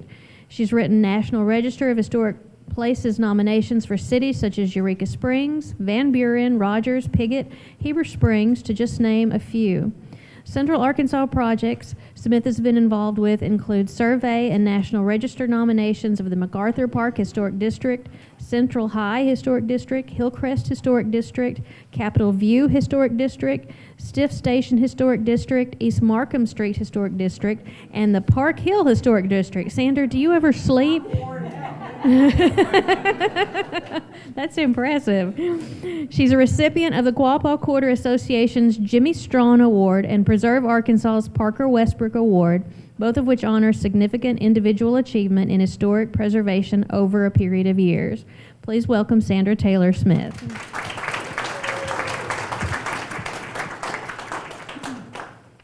You know, when you're old, it sounds like you've done a lot of stuff. So, a couple of things I wanted to point out. A Sanborn fire insurance map is in the back case, in that gray case. Is this owned? Yes, okay. It's an original 1939, and I know most of you look at Sanborns online. The originals are in color, and they're wonderful. Also, on the case, or this case right behind you, is a bound volume of the North Little Rock Times that is featuring some houses being built. We have a building permit book, an abstract, and city directories, yes, are in there. So those are some of the examples of research tools that Callie mentioned. You know, those of you who can see out the window have seen people marching by, trolleys going by, cars and all sorts of things. 25 years ago, on a Saturday morning, there would have been nobody. I mean, nobody down here. This was, and this is my hometown. I grew up here. And I remember what it was like downtown. It was a wonderful downtown. You came shopping downtown. This was a big place. Now, if it was a really big thing, you would go to Little Rock. But mostly, you would shop in downtown North Little Rock. And when McCain Mall opened, our last anchor store, JCPenney's, moved to McCain Mall. And that was 1973. And the decay of downtown went rapidly. So in 1991, there was a North Little Rock History Commission that had been revived from a previous history commission that wrote a book and published it in 1976, and they said, okay, well, we did that, we're done, we resigned. So Mayor Hayes revived the North Little Rock History Commission. One of our commissioners started attending neighborhood meetings in this downtown area. There was a group that had formed that called themselves the Boosters, and they were trying to find a way to make this downtown better. It was scary, it was run down, we had gangs, we had houses that had been converted into multiple rooms, apartments that they would rent to people by the week, and you can imagine what that was like. So they brought me in and asked me if I would do an architectural survey to see if this downtown area would be eligible for the National Register. So, as you heard, I went around, I photographed 381 buildings and houses. I had to have police go with me on a lot of them because it was dangerous. And some of them I would get up early on a Sunday morning before everybody came to and photograph the houses. So, it's been interesting. But, you know, with all my heart, I believe that history was the tool that helped begin saving our downtown. Okay, that's okay. This town was based on the railroad. So across the river, Little Rock was formed. It was a thriving town in 1821. It's higher elevation. We were swampland over on the north side. But when the first railroad came through Arkansas, and it was built on the north side of the river because they didn't have a bridge that connected the two cities, this is what started our town growing. And we were a blue collar town. I always say it's like East St. Louis. I mean, we were the working class town. And that's why Little Rock, you know, all of this feud that has gone on all these years, that's why they sort of looked down upon us, because we were the workers and they were the bankers. This is our main street. You know, it was built up pretty good, but it was kind of like a Wild West town down here. And when this building was built in 1895 and we were part of the city of Little Rock, how they got us to come into their fold was to promise that this side of the river would have police and fire protection, because it was off limits for the soldiers at Fort Roots to come to downtown Argenta. It was so rough. We had, at one time, in my research, I found there were 13 saloons in a 5-block area of Main Street. So, yeah. Yeah, we're kind of coming back to that now, yeah. You know, even through the 30s, we have historic photographs that, you know, showed downtown was thriving. And I remember as a child growing up, and even in high school, downtown was a thriving place. But from Main Street and Broadway, and City Hall is right there to your left, urban renewal came in and said, we're going to do these great things for your town. We're going to tear down all your blighted old buildings, and then we're going to give you money to rebuild them. Well, they tore them down, but they didn't rebuild them.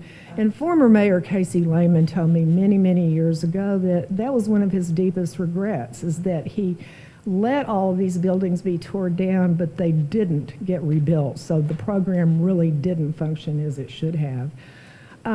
These are the sort of buildings we lost. And fortunately, we house the archive, or the city's records for urban renewal. So that is another source that you might check if your city had any kind of public renewal, urban renewal, WPA, anything like that. But we have the photographs where they went around and took pictures of each and every house and building, you know, showing, I mean, these are just magnificent things that we lost because they were determined substandard. We have maps during urban renewal era that showed this downtown era, and they had houses marked as not salvageable. 99% of them are still here. So, you know, once again, and usually there was a guy in these pictures holding a number, and I've come to hate him. I don't know who he was. But this was at the foot of the Main Street Bridge. And think about what you see at the foot of the Main Street Bridge now. It's like vacant, you know, big buildings. But this is, you know, we lost 2 blocks of our fabric, our historic building fabric. And that's why I'm so fiercely protective of what little we have left. You know, this picture, and this is another good suggestion, I found this in an annual, a high school annual. High school annuals are really interesting because they have aerial pictures, they have business advertisements in the back. There's lots of information you can glean out of those. So I really do encourage you to look. You know, most libraries or local institutions do have collections of those. But, you know, this shows our downtown before I-30 was built. Let me see where we are.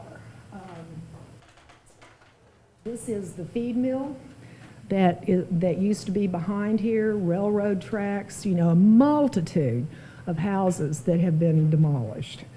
And it also helps me know what our downtown buildings were like. So it's a great resource. Basically, when I got down here, Argenta Drugstore was the only institution that still used that name, Argenta.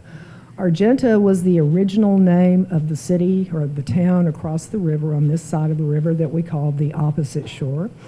Argenta is a Latin derivative of a word meaning silver.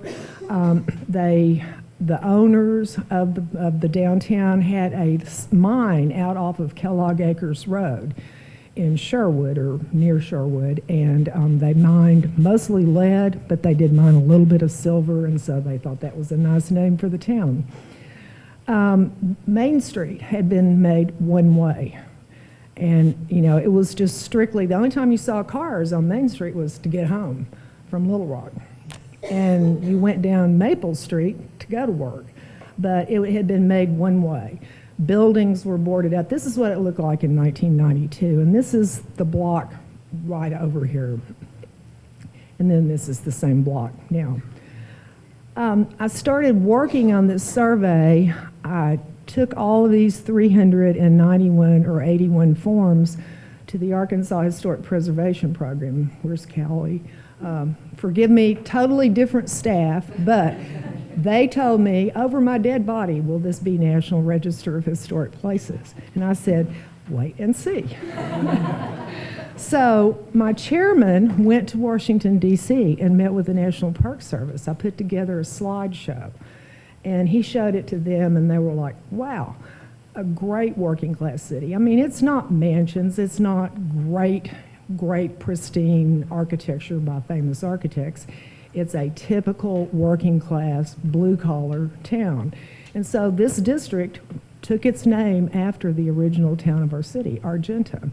And, you know, just the other morning I was listening to the traffic report, and they say, you know, traffic is hard coming from Argenta over the bridge. Now Argenta is a name everybody knows. And, you know, I have to say I'm so proud that we have taken history and put this town on the map with that. By the way, this building is just catty-cornered across the street. We also have a local ordinance historic district, and we have the authority to take someone to court if they're letting their building get into such bad shape it might demolish. So we took this man to court several times.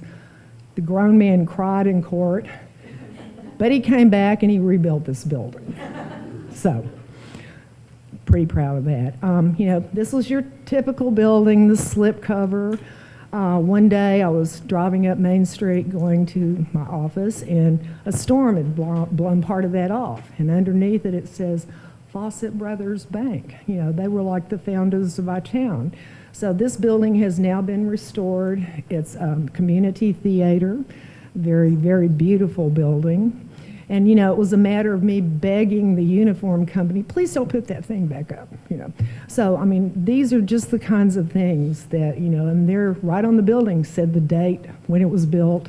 Of course, I had researched that, but it was there for everyone to see. Our post office, built in 1931 in the next block, and it's now a branch library. Originally, the first branch library here in North Little Rock was in the downstairs of this building.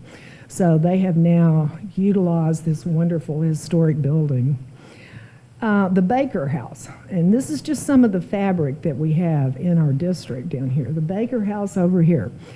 Years and years of stories about this house was built by a black jockey. He was run out of town due to racial tensions. Well, no, it wasn't. It was built by a white jeweler. But we found, and back by the door going up the stairs, there are two panels about Alonzo Clayton. And this is probably a turning point in my career. Suzanne Jackson in the back, who is the chairman of the History Commission and has spent many years volunteering at the Arkansas State Archives, is a very, very great genealogist. In the attic of this house, there are some names written. Suzanne, as a genealogist, took these names, researched them, found out that Alonzo Clayton and his brothers and sisters, who were listed on the wall, built this house. This was the house the black jockey built. She even tracked down, through her ancestry research, the only survivors of the family who lived in California. They sent us this picture, and until the day this picture arrived, we weren't 100% sure. So it's a house that is a block from North Little Rock High School, 2103 Maple. But, you know, this whole story has been debunked. And we're really happy to do that, although people still come in and go, isn't that the house the black man built? Oh, you know, but part of our job is to debunk these stories. Part of our job is to make sure we're telling the right story in the first place. So where did that story come from? We're not sure, other than the fact that this is a red brick Queen Anne style house and this is a red brick Queen Anne style house. That's, I mean, they, you know, you could sort of see some similarities. But, you know, Suzanne even found the family of the man who built this house, and we have pictures of the white jeweler and his family standing in front of this house. But, you know, this clearly says my house, and that whole story is just amazing. But Alonzo Clayton was 15 years old. He won the Kentucky Derby. He came back to North Little Rock, built this wonderful house for his family. He left the house in 1899, died working as a bellhop in Los Angeles. But it's a great story that we learn through ancestry and dealing with genealogy. So, like I say, that changed the way. I mean, all the years I've been at the Arkansas History Commission, Arkansas Archives. I can't get that right, okay. Formerly known. You know, doing research, I'd be like looking at newspaper articles and photographs, and all these people would be there looking at ancestors and census records, and I just went, oh, bother. Now I'm a huge believer in that. It gives you the full story. It gives you the background. It tells you about these people. And so I just cannot stress enough how much I think that that's important in learning the history of our buildings and our houses. This little house cottage across the street directly, this is Ann Clement's husband's office. Jim Pfeiffer restored this house for his uncle. And it was built in 1886 by German immigrants. It's the second oldest house standing in North Little Rock. It is the oldest house that has its own appearance. The other one is totally changed from how it used to look. But this house was restored, and Gene couldn't rent it because it was in scary downtown. And so he let the North Little Rock History Commission, and then we formed an organization called the Argenta Community Development Corporation, and then we got a Main Street program. He let those three organizations use this house for free as offices for almost 10 years. And so everybody referred to that as the History House, which was great. And then we all went our different ways, and now the house is owned and occupied by a preservation architect. But, you know, when we first were over there, there were people that used to live under the porch. And, you know, then they established a police substation next door. So it slowly comes back. We have two churches downtown. This one is the Presbyterian Church, which is vastly changed, but the sanctuary from 1954 is a John Parks Allman design. Beautiful sanctuary. And we have some international style buildings, not many, just one. This was a former doctor's office, in fact, my doctor. So, family photo collection came in, and this was the Manise house, or is the Manise house at 216 West 4th Street. A lot of people know it as the Junior League house. The city has recently sold it, and it's been sold to a private owner who's going to have offices. But we got in a family collection, and I kept studying these pictures. Well, this is the same house before they put on the Colonial Revival porch. And that was the first time I knew that it had happened, but I had never seen what it really looked like. And, you know, this family photo collection, there's just hundreds of photos, but you have to look through these things. You have to check. And it's like I always tell people, when I was growing up, my mother would put me in my little Easter outfit, and she'd put me out in the front yard and take my picture, and you'd see all these houses down the street. So, you know, those kinds of things are great too. This same collection, here's a picture. I kept thinking, anyway, and this is the same house, 415 West 5th Street, or Willow Street. And it's just that nothing else is around there. And so it helps us date things. It helps us understand what wasn't there and what might have been built and when, and the changes that may have occurred to that house. Like, for instance, we know this house lost a chimney in the back. This is another collection that just happened to have, you know, this is your typical, here, let me take a picture of you in your nice new outfit in the 1920s. And you see all those houses behind there. This is on West 4th Street, and this is a block that Urban Renewal demolished. So now we have pictures of these houses. Should anyone want to take down the business metal buildings that are there and rebuild houses, there's something to at least look at. This is another aerial map from an annual, and this one's kind of blurry, but this is specific to Willow Street. This was our historic high school, and this is the block where that previous picture showed all of the houses. And then, as Callie said, you do your Sanborn research, you do city directory research.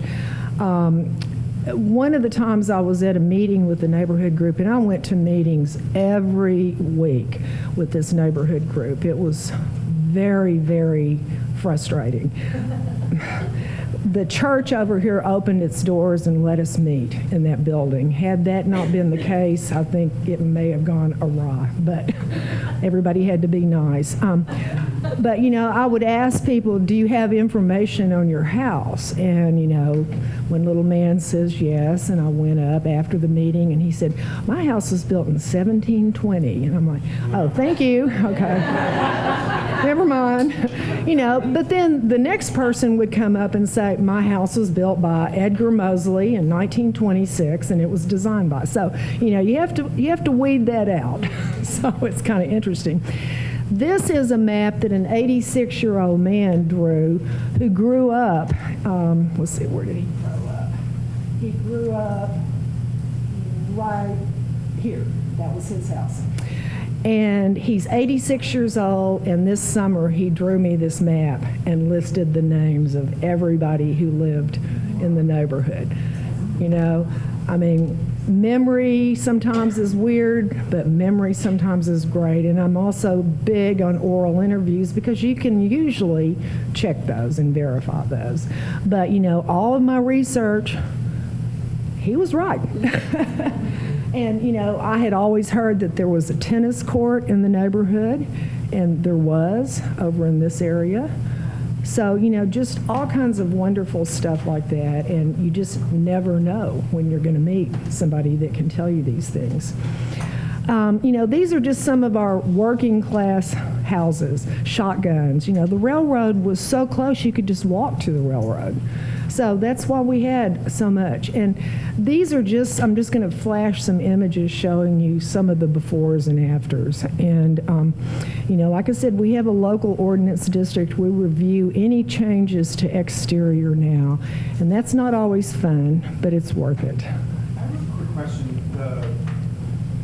The junior league house, when they added the columns on, if someone wanted to do a project where they were going to redo it, bring it back up, would you want to go back to the most oldest version of the house, or would you want to, where would you? That's a good question, because the columns, the porch on that house that are there currently were done in 1918.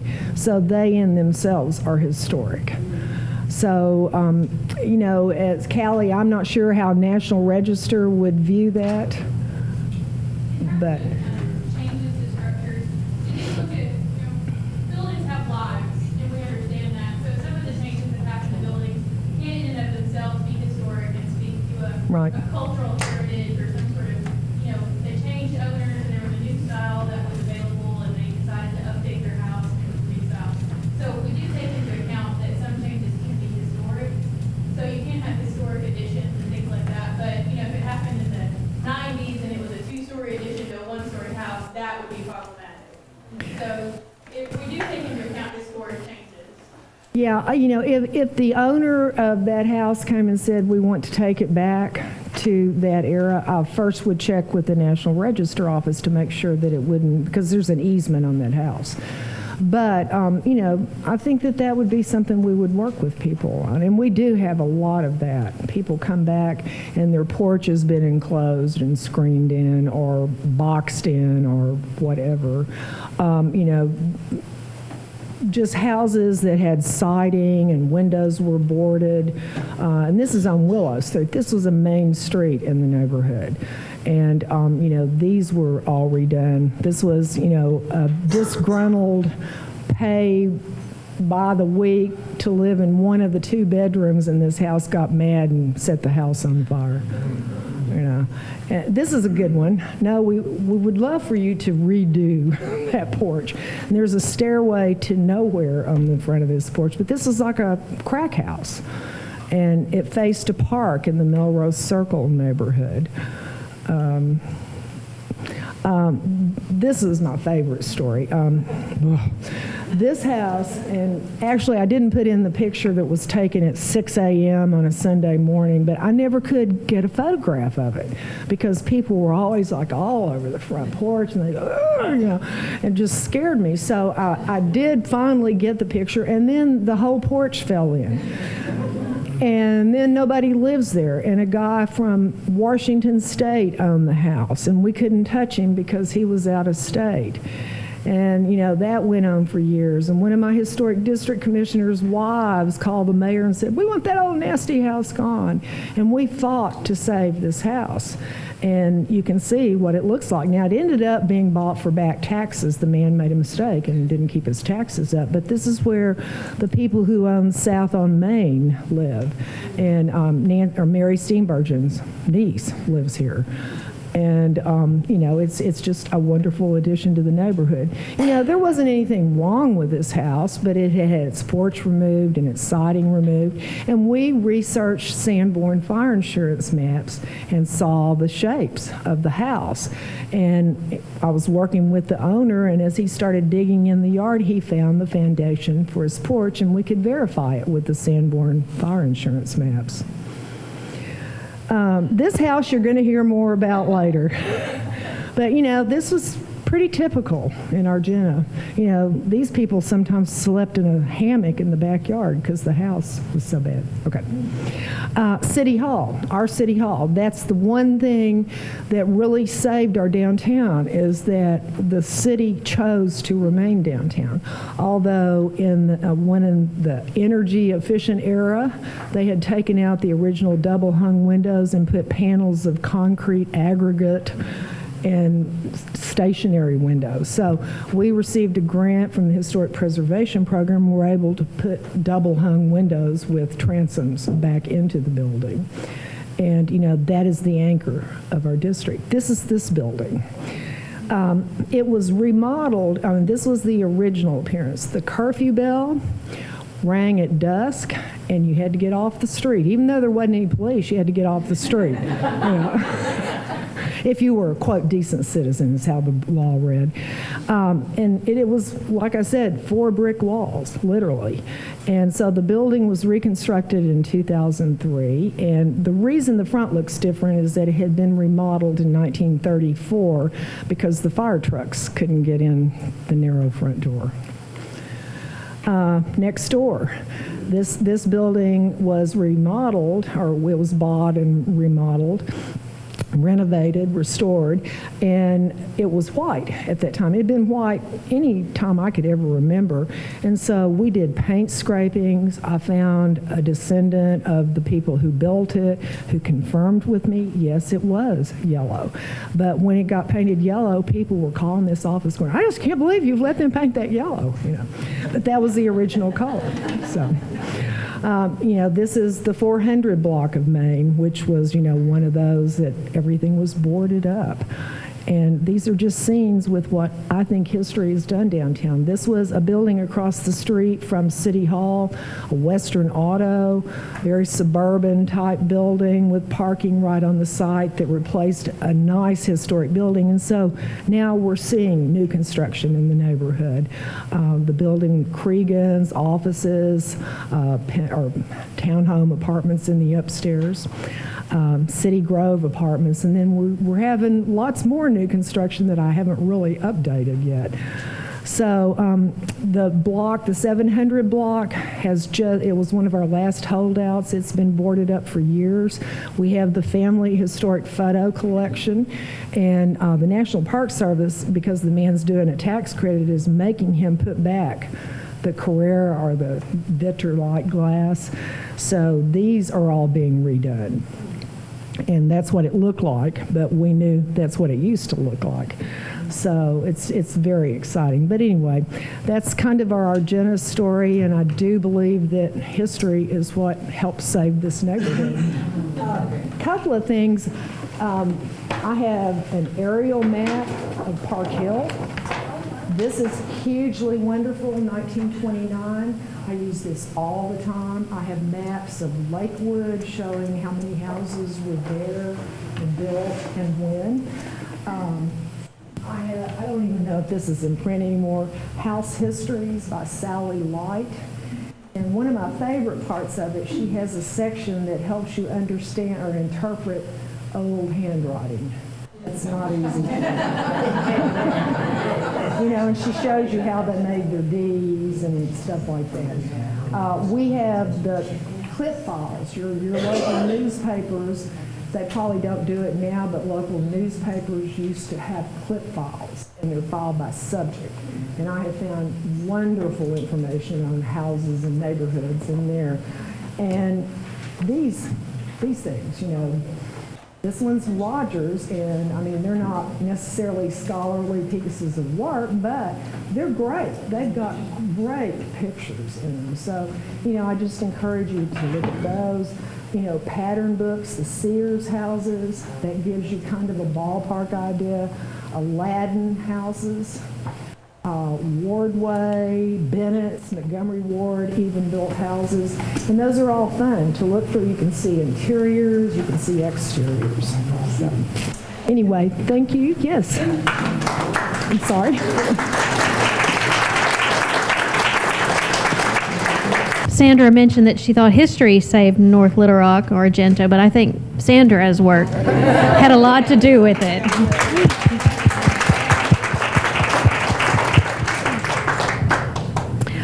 I hope you've noticed today in our program how we're kind of funneling down from general to more specific topics as we go along, and our last presentation of the day is going to be a case study. A case study of how one house here in Argenta was saved by my colleague at the Arkansas State Archives, Ann Clements. Ann is a native of Morrilton, Arkansas, whose interest in historic architecture began in her childhood, where she spent many hours in local historic buildings and homes. After attending Ouachita Baptist University, receiving a degree in history and political science, Clements began a 27-year career at the Secretary of State's office, working for 4 secretaries of state in varied capacities, including Capitol Historian, Louisiana Purchase Bicentennial Commemoration Director, Education Coordinator and Director of the Communications and Education Division. Clements served as the Secretary of State's representative on the Historic Preservation Alliance of Arkansas, now Preserve Arkansas's board, for 14 years. She assisted the architectural design team in the restoration of the Governor's Conference Room, the old Supreme Court chamber, 4-barrel vault murals, and the redesign of the first floor visitor center.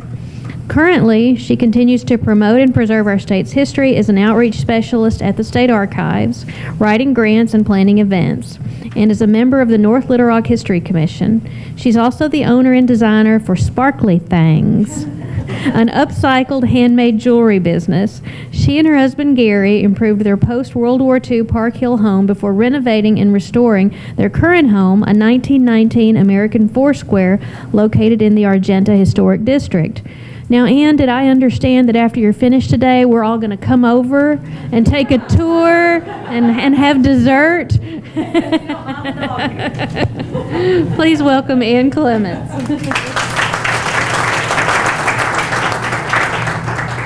Thank you, Dr. Spear. Okay, I don't stand behind podiums well, so I'm going to move and talk. You saw a before picture of our house very quickly in Sandra's presentation. This is a historic photo of our house. It was built in 1919 by Columbus Owen O'Kelly. You've heard a lot about the resources that we used to put together the history of our house, but I'm going to try and kind of bring those down to a personal level for you.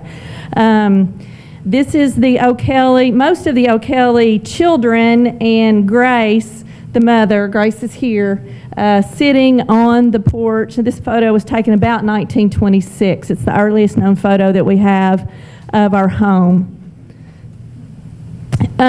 So, you have a historic property. What do you do now? Where do you start? You've heard a lot about the resources that are available to you. I will tell you, we probably used every one of those resources, and some you probably haven't heard about today that I'll talk about as we were researching our home. The easiest thing for you to do is start with the current facts. You know your address. You may know the owner. You may just know the address, okay? That may be all you have. Start there. Work your way backwards, okay? Don't feel like you have to look and go, oh my gosh, I don't know what year my house is built in. I don't know what style it is. I don't know, blah, blah, blah, blah. Start where you are, okay? You can start with the current records and work your way back. The other thing you probably want to focus on is, what do you want to know? Kind of prioritize what you want to know. As you research your property, you're going to find that you learn a lot of different things about your property, and it's going to be real easy to get sidetracked, okay? I mean, I'm going to tell you, we lived it, all right? Our house, we purchased it in 1995. We had no idea that we were going to live in this property, okay? We bought it because, well, anyway, long story. We bought it because it was in terrible shape. You heard some about the Argenta Community Development Corporation. They could not put the money into the property to develop it. It was going to cost too much for them to tackle it with the federal grant money that they had. It was on the best street in the neighborhood, and it was the worst house on the best street in the neighborhood. We bought it not knowing. We thought, okay, we can flip it. It can be Gary's office. If we just can't save it, we can sell the historic brick. I mean, honestly, we didn't know if we could save the house when we bought it, but we had to try. So our main goal when we started our research was to find out the property history and the architectural history. I mean, because you'll see, we had to put the house back together. There literally, we bought bricks in a lot. And we didn't know that at the time, but we bought bricks in a lot. So we had to put the house back together. So that's where we had to keep our focus, was on the history of the property and what the house looked like originally, okay? The family stuff and all of that came later. So keep your focus in mind. As I said, property history, we used city directories, we used Sandra, local history organizations, we got records from the county clerk's office, we talked to, luckily, we bought the house from the grandson of the man who built it. So we had built-in family history buying it from a family member, okay? So former owners, we didn't really have any. We had family members. But you can go to former owners and you can find out history of your property. Architectural history. We used photographs, again, local history organizations. We learned about the neighborhood. Sanborn maps were an invaluable resource to us. I'll get to that in a little bit. Former owners, family members. And then you're going to have materials, maybe, and clues left on the property. Don't ignore those. Again, I'll talk more about that in a little bit. Family history. You can also get some of the property history from these people, and Callie's already covered a lot of this, so I'm speeding through this. Longtime neighbors. The lady that lived in the property next door to us was not the most pleasant person in the whole wide world, but she had lived there. Some of you knew her. She had lived there for 40 years, Sandra, and so she was able to tell us some good things about the property. She mostly told us bad things about the property, but she could tell us some good things about the property. Sandra, the History Commission, the State Archives, they were an invaluable resource for us. Local newspapers, your local newspaper office, again, Sandra mentioned clip files, photographs, ads. Look at your local newspapers, and we have a ton of newspapers on microfilm at the History Commission, but look there. Your county courthouse is going to have a lot of the legal records and deeds. Your county historical societies, they're going to have area history, neighborhood history. They might even have photographs, genealogy sites, local cemeteries, Find a Grave. I will tell you, Ancestry.com and even some of the free genealogy sites there. And I was kind of like Sandra. I was trained as a, historian, and genealogy was just kind of like, oh, this is just something that people do to find out if they can be a member of the DAR. I didn't put a lot of stock in genealogy early in my career. I'm like Sandra, I'm a true convert. Now, we found out so much, and you'll see what we found just by going to some of these genealogy sites, and it's so easy now because it's all online, and that's what makes that a good point for property owners to research their property. Okay, so here's our house story. It was built in 1919 by Columbus Owen O'Kelly. He was married with a large family. It was built in the American four-square style. I'm lucky I have an architect for a husband. And so, he knew all this stuff. There's a lot of stuff we didn't know, though.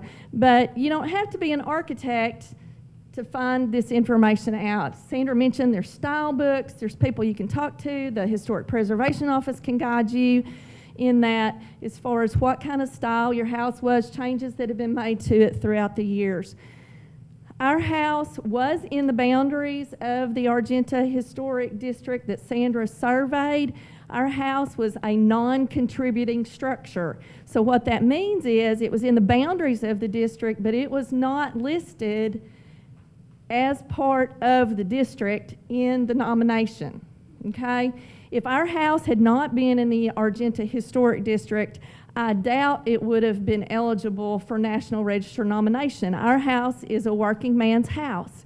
It has no, significant architectural value. Columbus Owen O'Kelly wasn't anybody famous, okay? But since it's part of the district, it's included, it was, after we finished it, it was able to be included on the National Register. Okay, so I mentioned that we bought the house from the grandson of the former owner. His name was Alan Brooks.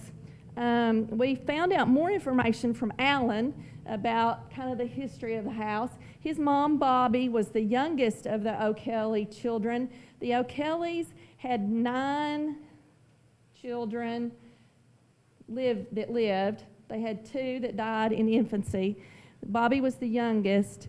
She was blind from birth, and the upper floors of the house had been converted into 3 apartments to provide a lifetime source of income for her.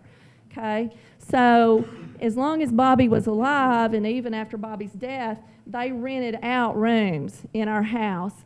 Our house had 3 mini apartments, 2 kitchenettes, and 3 bathrooms upstairs. So you'll see, anyway, I'll get to that. And the family lived downstairs. Okay, so the upstairs was really messed up. The front porch of our house was not there. It had collapsed in the 1980s. Alan was kind of able to give us a timeline on that. And again, it was built by his grandfather. And then Alan said, there's lots of stuff up in the attic. We don't know what's there. Are there any O'Kelly family members here? Okay, good. Alan was a hoarder. I appreciate Alan, don't get me wrong.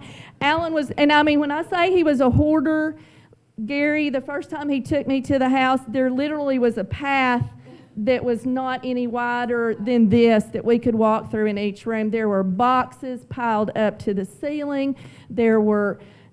He was in the National Guard, those big green Army water tanks, you know, those big square water tanks. There were probably 40 of them in our house.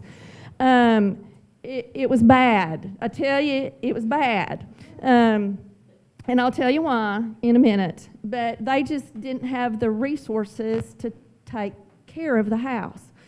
But it was still there. So this was our house when we bought it. Or, well, not exactly the day we bought it. We'd already uncovered the side lights. But you can see the front porch is gone, nothing in the yard, windows gone. Anyway, this was our house. We purchased it in August of 1995. What we did find that is still there, these original side lights were covered by there it is. It was covered by plywood, and the front door was not original, but these side lights were covered by plywood, and when we pulled the plywood off, they were still there. We were thrilled. We were just like, oh, look, something original to our house. And then all the windows, the wood frame windows were original, and we were able to save all of the original windows to the house. So that's the exterior. And my presentation today is not really about the restoration of the house. On the back display case back there, I have a photo album that has all of the nightmare pictures if you want to look at those. But you're welcome to go back and look through those. We love our house, and I'm so glad that we're here. What this picture tells us, so we also had porch remnants. You can see where the rafter tails for the porch were. There were actually even some of the rafter tails still sticking out. The foundation of the porch was kind of here, and there was this big pile. We had kind of started going through it over here. Big pile of original bricks over here when we bought the house. And we dug up original brick from the yard. We salvaged every original brick we could find because we knew we had to rebuild the porch. Also, if you look right here, can y'all kind of see that weirdo outline right there? Okay. And you'll see this more clearly in a later picture. When they renovated the upstairs into the apartments, they did that twice. The first time, they kind of kept the original footprint of the house. The second time is when they added all the kitchenettes and all of that stuff up there, and they put an exterior entrance to the interior stair going up to the house. It had been filled in this picture, but it was bad brick. Anyway, we had to redo that. So those are some of the clues that you can get just by looking at your property, okay? Now, what you don't see in this picture is the bad. When we bought the house, we knew it was going to be a labor of love, okay? I'm not going to lie to you. We bought the property for $5,500. That's how bad shape the house was in, okay? All right, so when I say we bought the lot and the brick, truly, that's what we did. We thought, if nothing else, we can get our money back. If we can't redo it, we can sell the brick. We can sell the historic brick. The interior, the bottom floor was completely decimated with termite damage. We did not know that when we purchased the house. I mean, we knew it had some. Old houses have termite damage. They just do. We knew it had some, but the interior was completely decimated. At one point, when we were redoing it, Gary and I walked in, we stepped down into dirt floor, dirt that we had to dig out so we could add the heat and air underneath the floors. We stepped down into the dirt. There were this is a very technical term, Jim, there were 2 metal sticks holding up our second floor. What are those called? Anyway. No, they weren't columns. They were metal sticks about this big around. that were holding up our second floor. You could see from the front door out to the backyard because everything had been ripped out in the inside. And I just turned and I looked at Gary. I said, should we be in here without hard hats? And he said, no, this is kind of making me want to throw up. Let's leave. And so that's what we didn't know. The reason the house was in such bad shape and the reason that Alan and his family could continue to live in the house with it being in that shape is Alan was a member of the National Guard. And Alan took advantage, which it's there for a reason, took advantage of an act called the Soldiers and Sailors Relief Act. We had no idea what that was. We looked it up, and the Soldiers and Sailors Relief Act protects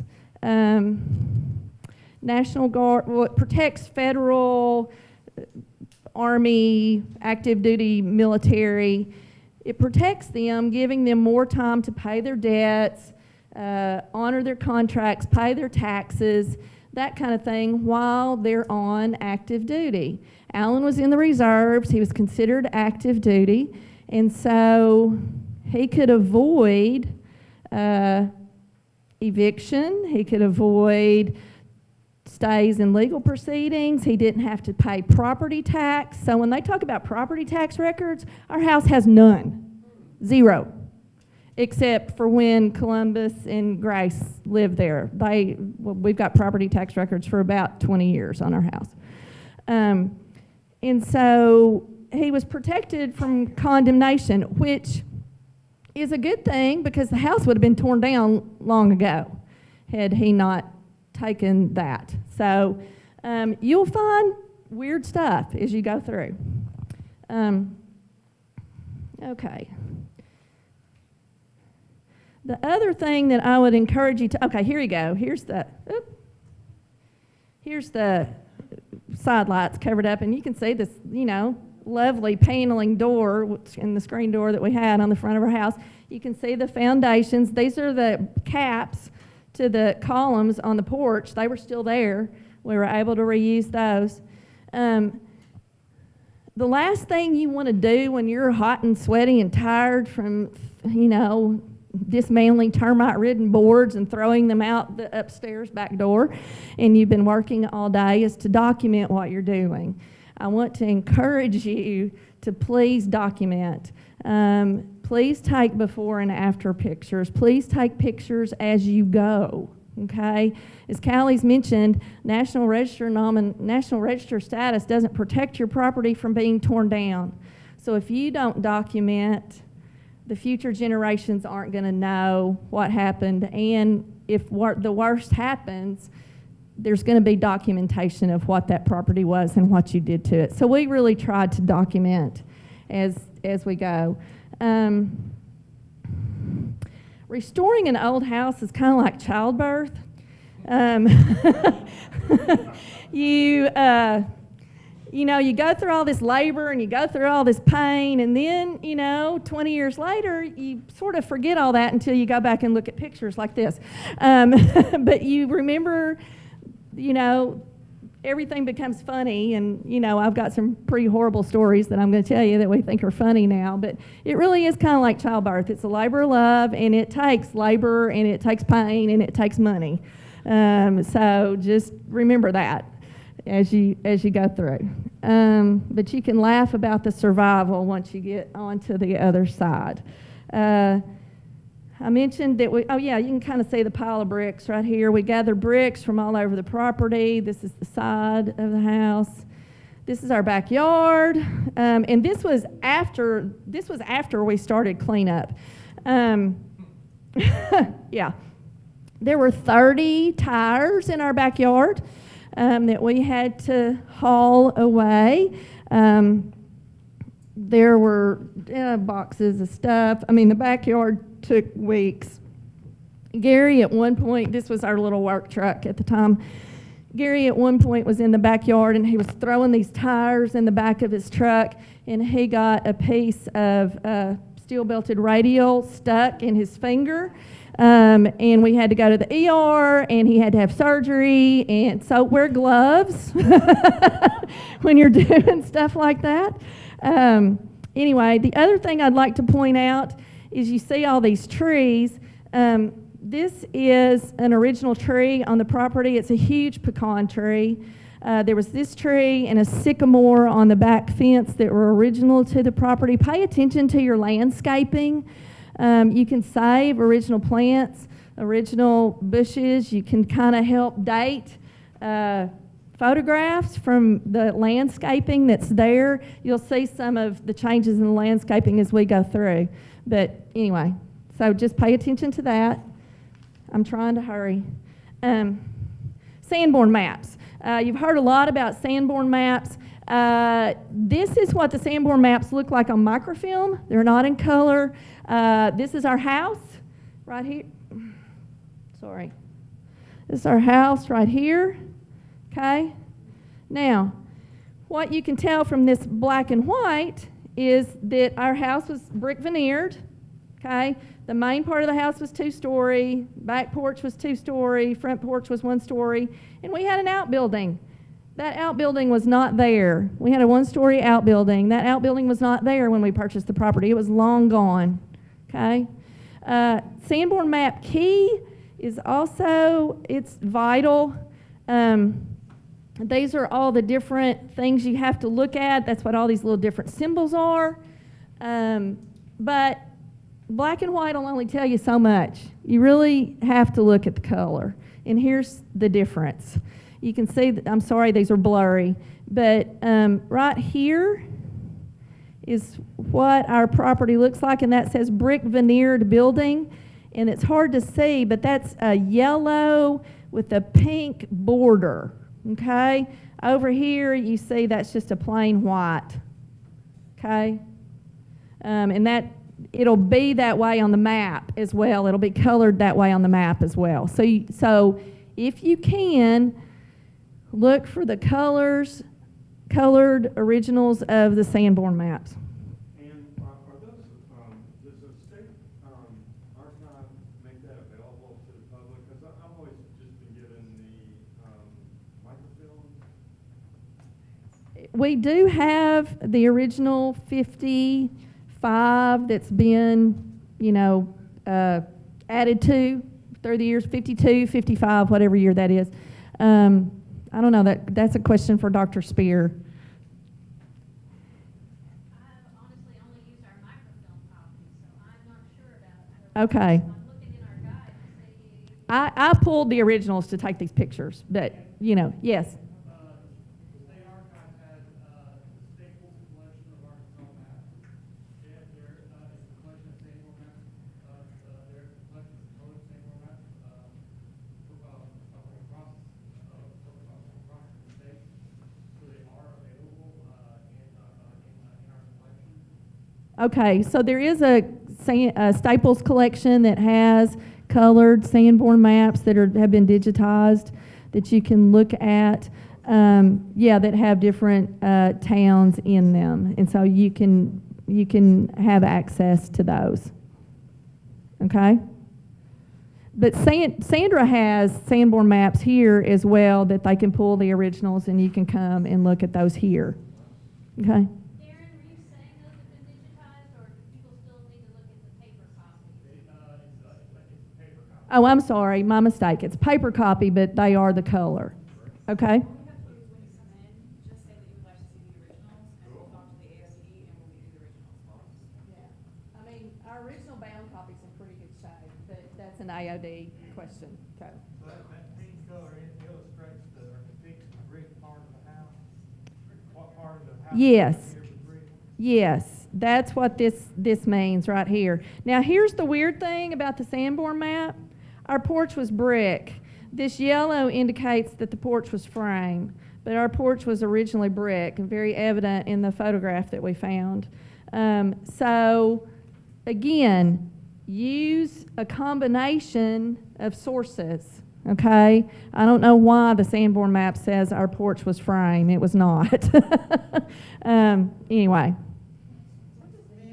Huh? the V-E-N-D, it means brick veneer. It's in that key. V-E-N-D means brick veneered. Brick veneered. Sorry, I'm not talking in the microphone. I'm yelling. Okay, so this is that photograph again. You can see our porch was clearly brick, original.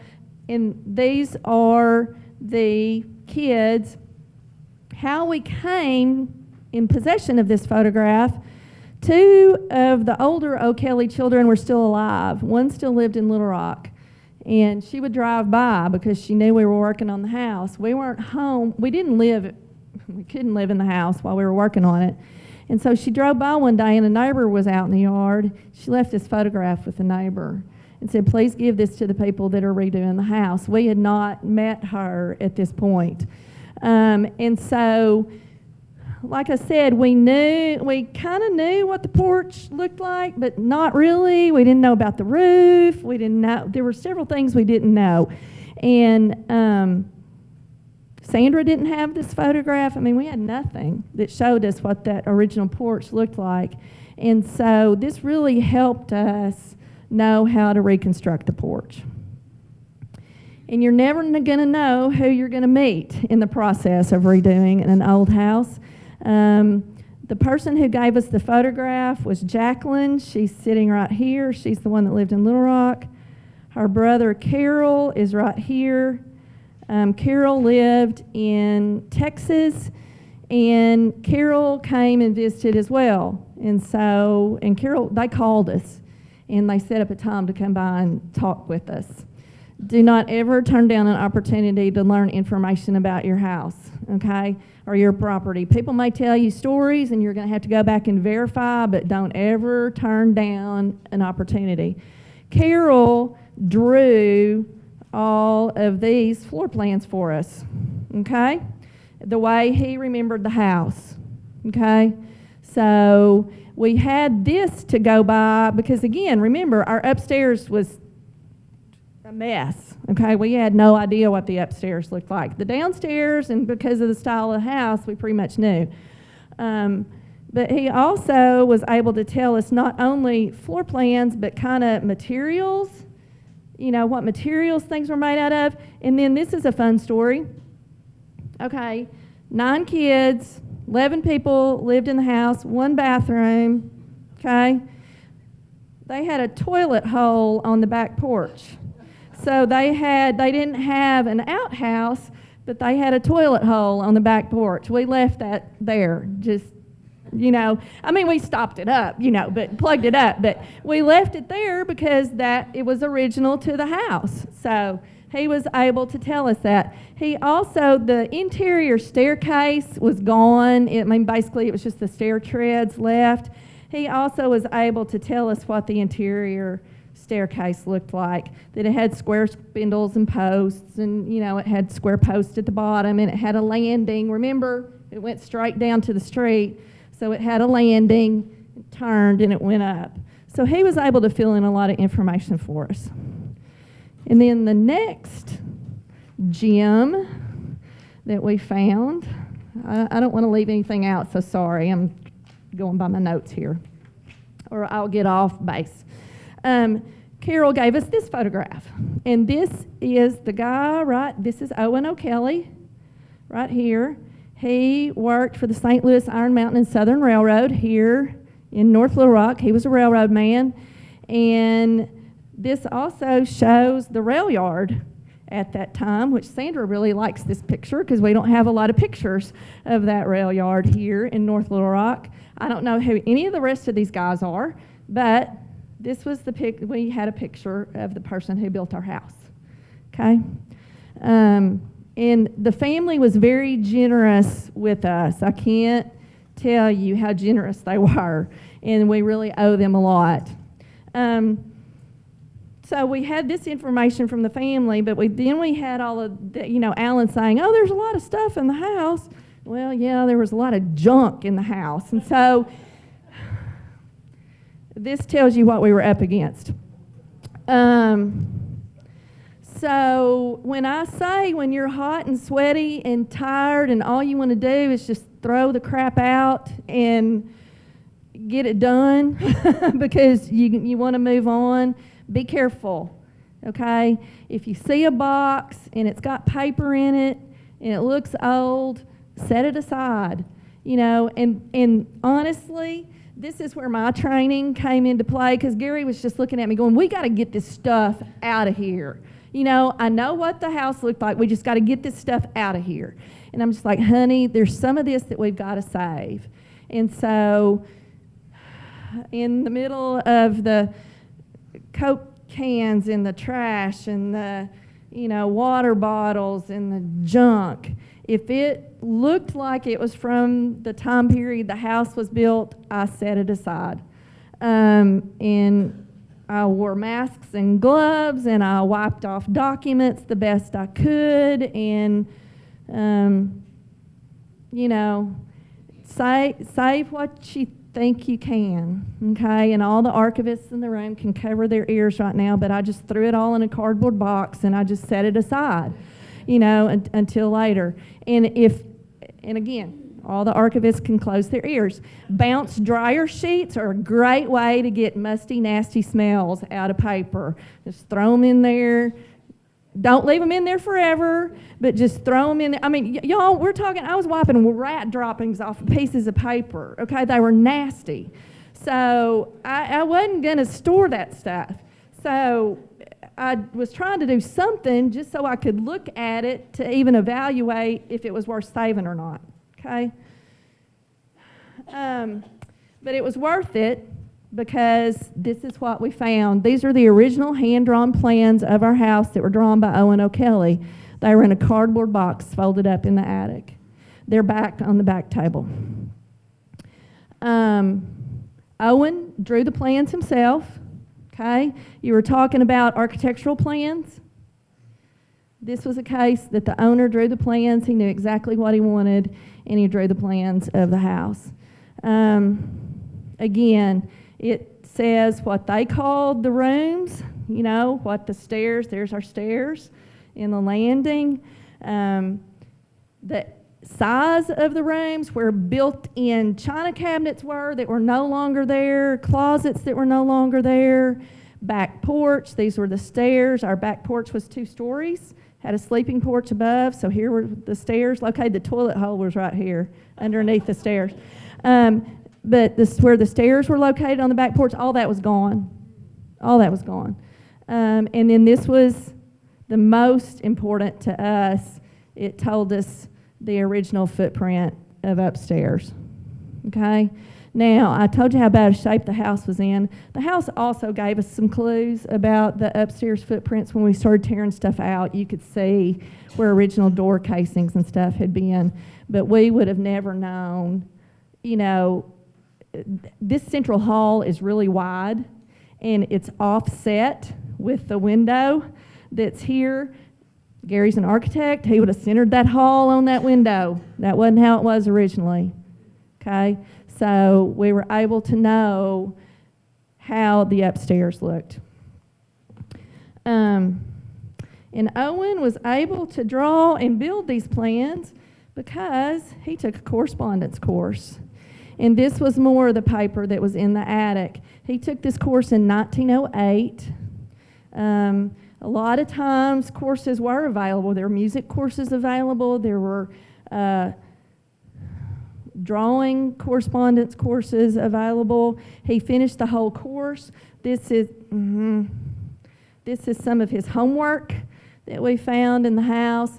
This is the letter accepting him into the program, and this is how much he paid, and it gives you the date that he took the course, and it says that he was a carpenter, and it gives his previous address from where he lived before they moved. Okay? So we found all that in the attic as well. We also found in the attic music. Lots of old sheet music, lots of handwritten music. Bernadine Pearl O'Kelly was the oldest O'Kelly child. The O'Kellys were a very musical family. We had heard that from Jackie and Carol, but we really didn't know how musical they were. But Bernadine, this is also back on the back table, back cabinet back there. But This is the interior of this. Bernadine composed this. I've tried. My piano skills are not what they were. I'm going to have to get somebody else to do that. But she composed a lot of music. Anyway, so we found this in the attic. And as we cleaned out the house, we found more clues about their musical talent. This is a song that Bernadine wrote called Red Hot Henry Brown. And these are the chords that go with the song. It's written on Elks Lodge stationery from this article, which was in the clip file here at the North Little Rock History Commission. This is all about the O'Kelly's musical talent. And we know that Bernadine played in a lot of the clubs here in town. She started the musical tradition in the family. She was an accompanist, accomplished piano player.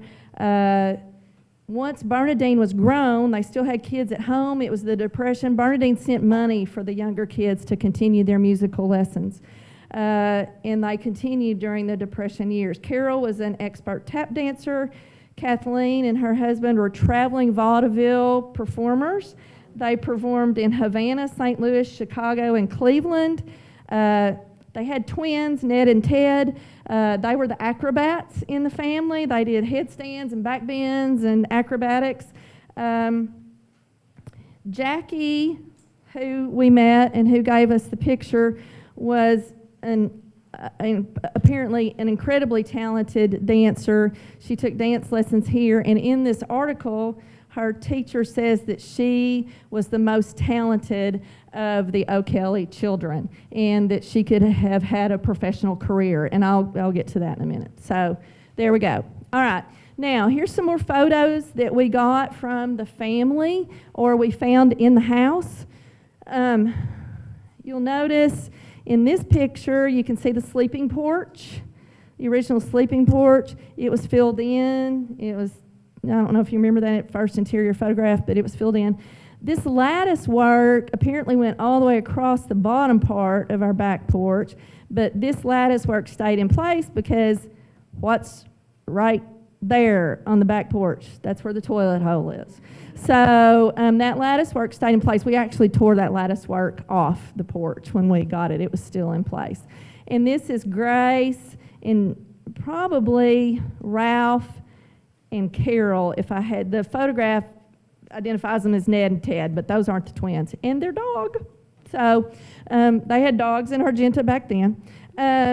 You can also see more details. They had a grape arbor in the backyard. Okay. And then here's other pictures, and here's your test for the day. Find the differences. Did you used to play those games when you were a kid where you find the differences? Okay. What's in this picture that's not in this picture? Chimney. The fireplace was not there when we purchased the house. There was no evidence of a fireplace when we purchased the house. But there was a fireplace originally. It was on the back wall of the front room. Okay, so what's different here? Well, you can't really see it. Sorry. There's a window up here in the attic. Okay, that window was not there when we purchased the house. It was just a vent. Okay, now what's different here and here? No cedar trees and a new tree. Okay, this tree is still there. So we know that that tree was planted sometime in the 40s, probably, is when that tree was planted. That tree is huge now. It's a Cunahamian fir. Have y'all ever heard of a Cunahamian fir? No, I hadn't either. It's one of two in the city of North Little Rock. So it's not a common tree here. So that tree is still there. What do you see here? the extra entrance. You can see where they came down through the front porch, and that's that exterior stair, okay? It was open. They did put a door on it eventually, but when they first put it in, it was just open, and there was a door at the top of the stairs. Okay, ancestry. We've talked a lot about ancestry. I know I'm going long. I'm so sorry. Y'all are hungry. Anyway, ancestry, once we got through redoing the house, you know, it was kind of like, okay, what do we need to know about the family? Because we had asked Jackie and Carol, but we didn't ask them everything, and they're dead now. And so when I was preparing for today, I thought, well, I need to fill in some holes. And so I went to Ancestry, and I've kind of built a family tree of the O'Kellys. Ancestry can tell you the occupations of people. Probably the most valuable thing that Ancestry told me is on Ancestry, it has a feature where you can type in the address of your property, even if you don't have a name, and it'll pull up all the people that live there. Because we knew that we had so many renters that lived in the house, that was an important piece of our property's history. So that really helped us. But the other thing that Ancestry gave me was photographs of the family. A lot of people had done other family trees of the O'Kellys and had posted pictures. We didn't have a lot of pictures of the family except for that one on the porch and that one of Owen at work. So this is Owen. This is Owen and Grace with Grace's sister and her husband. And then this is Grace, right before she and Owen got married.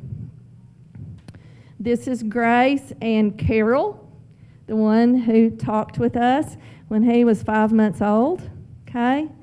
This is Kathleen and Carol with Grace. So what do these pictures tell you about the family? They had some money, okay? A lot of families didn't have pictures like this, but their clothes, their demeanor, the settings of the pictures, you can tell. You can tell they had some resources, okay? Here's Grace again. Here's Bernadine, okay? She was the oldest. She wrote that piece of music. And then this is Jacqueline. Jacqueline's the one that gave us all the pictures. She was the one that was living here in Little Rock. Jacqueline was the 1937 homecoming queen of North Little Rock High School. And these are her dancer portraits. So we're talking, I mean, this would have been in the 1930s when these pictures were taken. They had some resources, okay? Anyway, these are Ned and Ted. These are the twins. You can also see the corner of the house here in the picture. And then these are, this is Ned and Ted, you know, when they were babies. This was our completed house in 1997. This is when we completed it. By this time, we realized we were going to move in because even though we purchased the property in 1995, 18 months into the project, I got pregnant. It was over double the size of our Park Hill house. So it's just kind of like, okay, we're going to live here, so let's get it ready. And by this time, the neighborhood had started to turn around. You know, my brothers no longer joked at Christmas and family to Gary. You know, they would ask him if he was still moving their sister into the ghetto. So anyway, this was the completed house. We did a lot. And when we moved in, we still were working. I mean, I was 6 months pregnant when we moved into the house. I had to tell the contractor when I went to the hospital to have Austin that he couldn't have air guns in the house when we came back, that the stairs had to be finished. So we moved in with rough plywood stairs that went up to the second floor, one bathroom upstairs that was working. So it's still, you know, we still had stuff to do, but we ran out of money, so we had to move in. But then this happened. This was in 1998. The North Little Rock Times did an article about the historic district, about structures that had been non-contributing that became contributing, and they featured our house. And when they featured our house, Jacqueline wrote us this sweet note, and I'm just going to read one little line of it, or a couple of lines of it. So nice to see you sitting on the front porch where the O'Kellys spent so many long, happy hours. Those old bricks must really be something that they didn't end up in a heap and can still shelter once more all of the tears and laughters of a family making their own history to cherish. Now, you think that didn't make me cry when I got that in the mail, you know, then it did. But anyway, and Jacqueline would just drive by every once in a while and drop by. She was a lovely, lovely lady. And then this happened. Minnie Moon found us. Minnie lived in the house during World War II. She was a renter. She got married in front of the fireplace downstairs. Minnie lived here in North Little Rock, and she wrote a poem about our house. It's right here, and I've got a copy of it back there on the back table.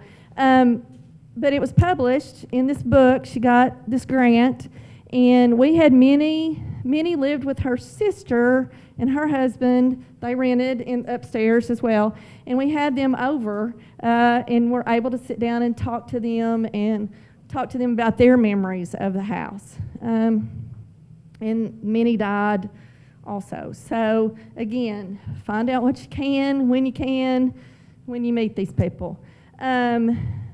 Then, you know, not because we did such a fantastic job, but just because it was just in such bad shape, people wanted to know about our house. And so in 2003, the Butler Center asked us to do a presentation. And so that was the first time that I ever kind of gathered all of this information into one place about the house. And I have on your flash drive, I have a timeline history of the house. Where is it? So after today, this timeline history is 3 pages. It was barely a little over a page when I did this presentation. So you keep learning stuff as you go and as you have the opportunity. That was our house in 2003. We also were fortunate enough to host a Sandwiching in History tour in 2014 that Rachel conducted when she was at the Arkansas Historic Preservation Program. This is a picture of that. Again, you never know what you're going to learn. We had O'Kelly relatives that came, cousins. Ned and Ted's widows were there. I didn't know they were still alive. I mean, they came, so we were able, again, to sit down and talk to some people about the house. Alan came, his sister came, they grew up in the house. So that was a good thing. Rachel found things that I didn't know that I was able to take and build on for today's presentation. Part of that was the renter history, and I talked to you about just typing in that address on Ancestry. This is what you get, okay? So, and I can tell you that there were 27 non-family members that lived in the house from 1939 to 1993, okay? And then it will give you the residence history, you know, the family members who lived there. The print city directories filled in the gaps, okay? The ones I couldn't find on Ancestry, I went back to the print city directories and I could find those. So this listed, you know, Minnie Kitchen Moon living there. It listed her sister. This is the house resident history to date. I'm not going to go through all this. It's on your flash drive, but that's it. I mean, it's 2 pages now. So anyway, I also found this on Find a Grave. This is Iris. She was the second oldest O'Kelly child. Didn't have any clue about Iris. Iris wasn't mentioned by anybody. She moved away, but this was Iris when she was 16. And then, you never know what you're going to find. In preparing for today, I went back through the state archives, you know, files, looking for things that, because again, I was focused on property research when I started. Focusing on things, found this picture of Carol in the Schrader photograph collection. We have a huge photograph collection at the state archives. Several prominent Central Arkansas photographers. So I didn't have a picture of Carol other than that baby picture, you know, when he was tiny. And then Carol also served in the military, and this was attached to a local online newspaper, his local online newspaper obituary that I was able to find. And so I was able to fill in a little bit more about Carol, because Jackie and Carol were really the two that helped us with the house, and so I really wanted more information about them. Also, we knew that Owen had been a family, had a half interest in a garage, okay? We had this, this little paper blurb. That's all I had. And I found this on Ancestry, this picture on Ancestry. It's the Carroll and O'Kelly Parts and Garage. It was on 3rd Street, right, Sandra? 3rd? Yeah. It's not there anymore, burned in a fire. And then Sandra and Carrie found this article for me for today that talks about the garage burning. And these are some of the O'Kellys in the truck. And that's Owen right there. And these are some of the guys that worked in the garage. It's a tow truck. I don't know if you can see that or not, but it's really cool. And then this. This is our house of this series, okay? Mary Ann Stafford did this. She received a grant. She just was intrigued with the architecture down here in the historic district, and she did 25 pen and ink drawings of various structures in the district. This resulting exhibit has been shown in 10 different locations here in Central Arkansas, and she received a grant to do this, and there's a book that she published, a companion book, that has the pictures in it as well. There's 25 images in total. So this is the one that she did of our house, which we own. It's not here. We bought it. I scanned it in for this. But this is pretty much how our house looks today. This is that kind of Hamian fir. Looks a little different than it did in that photograph. And I'm sorry.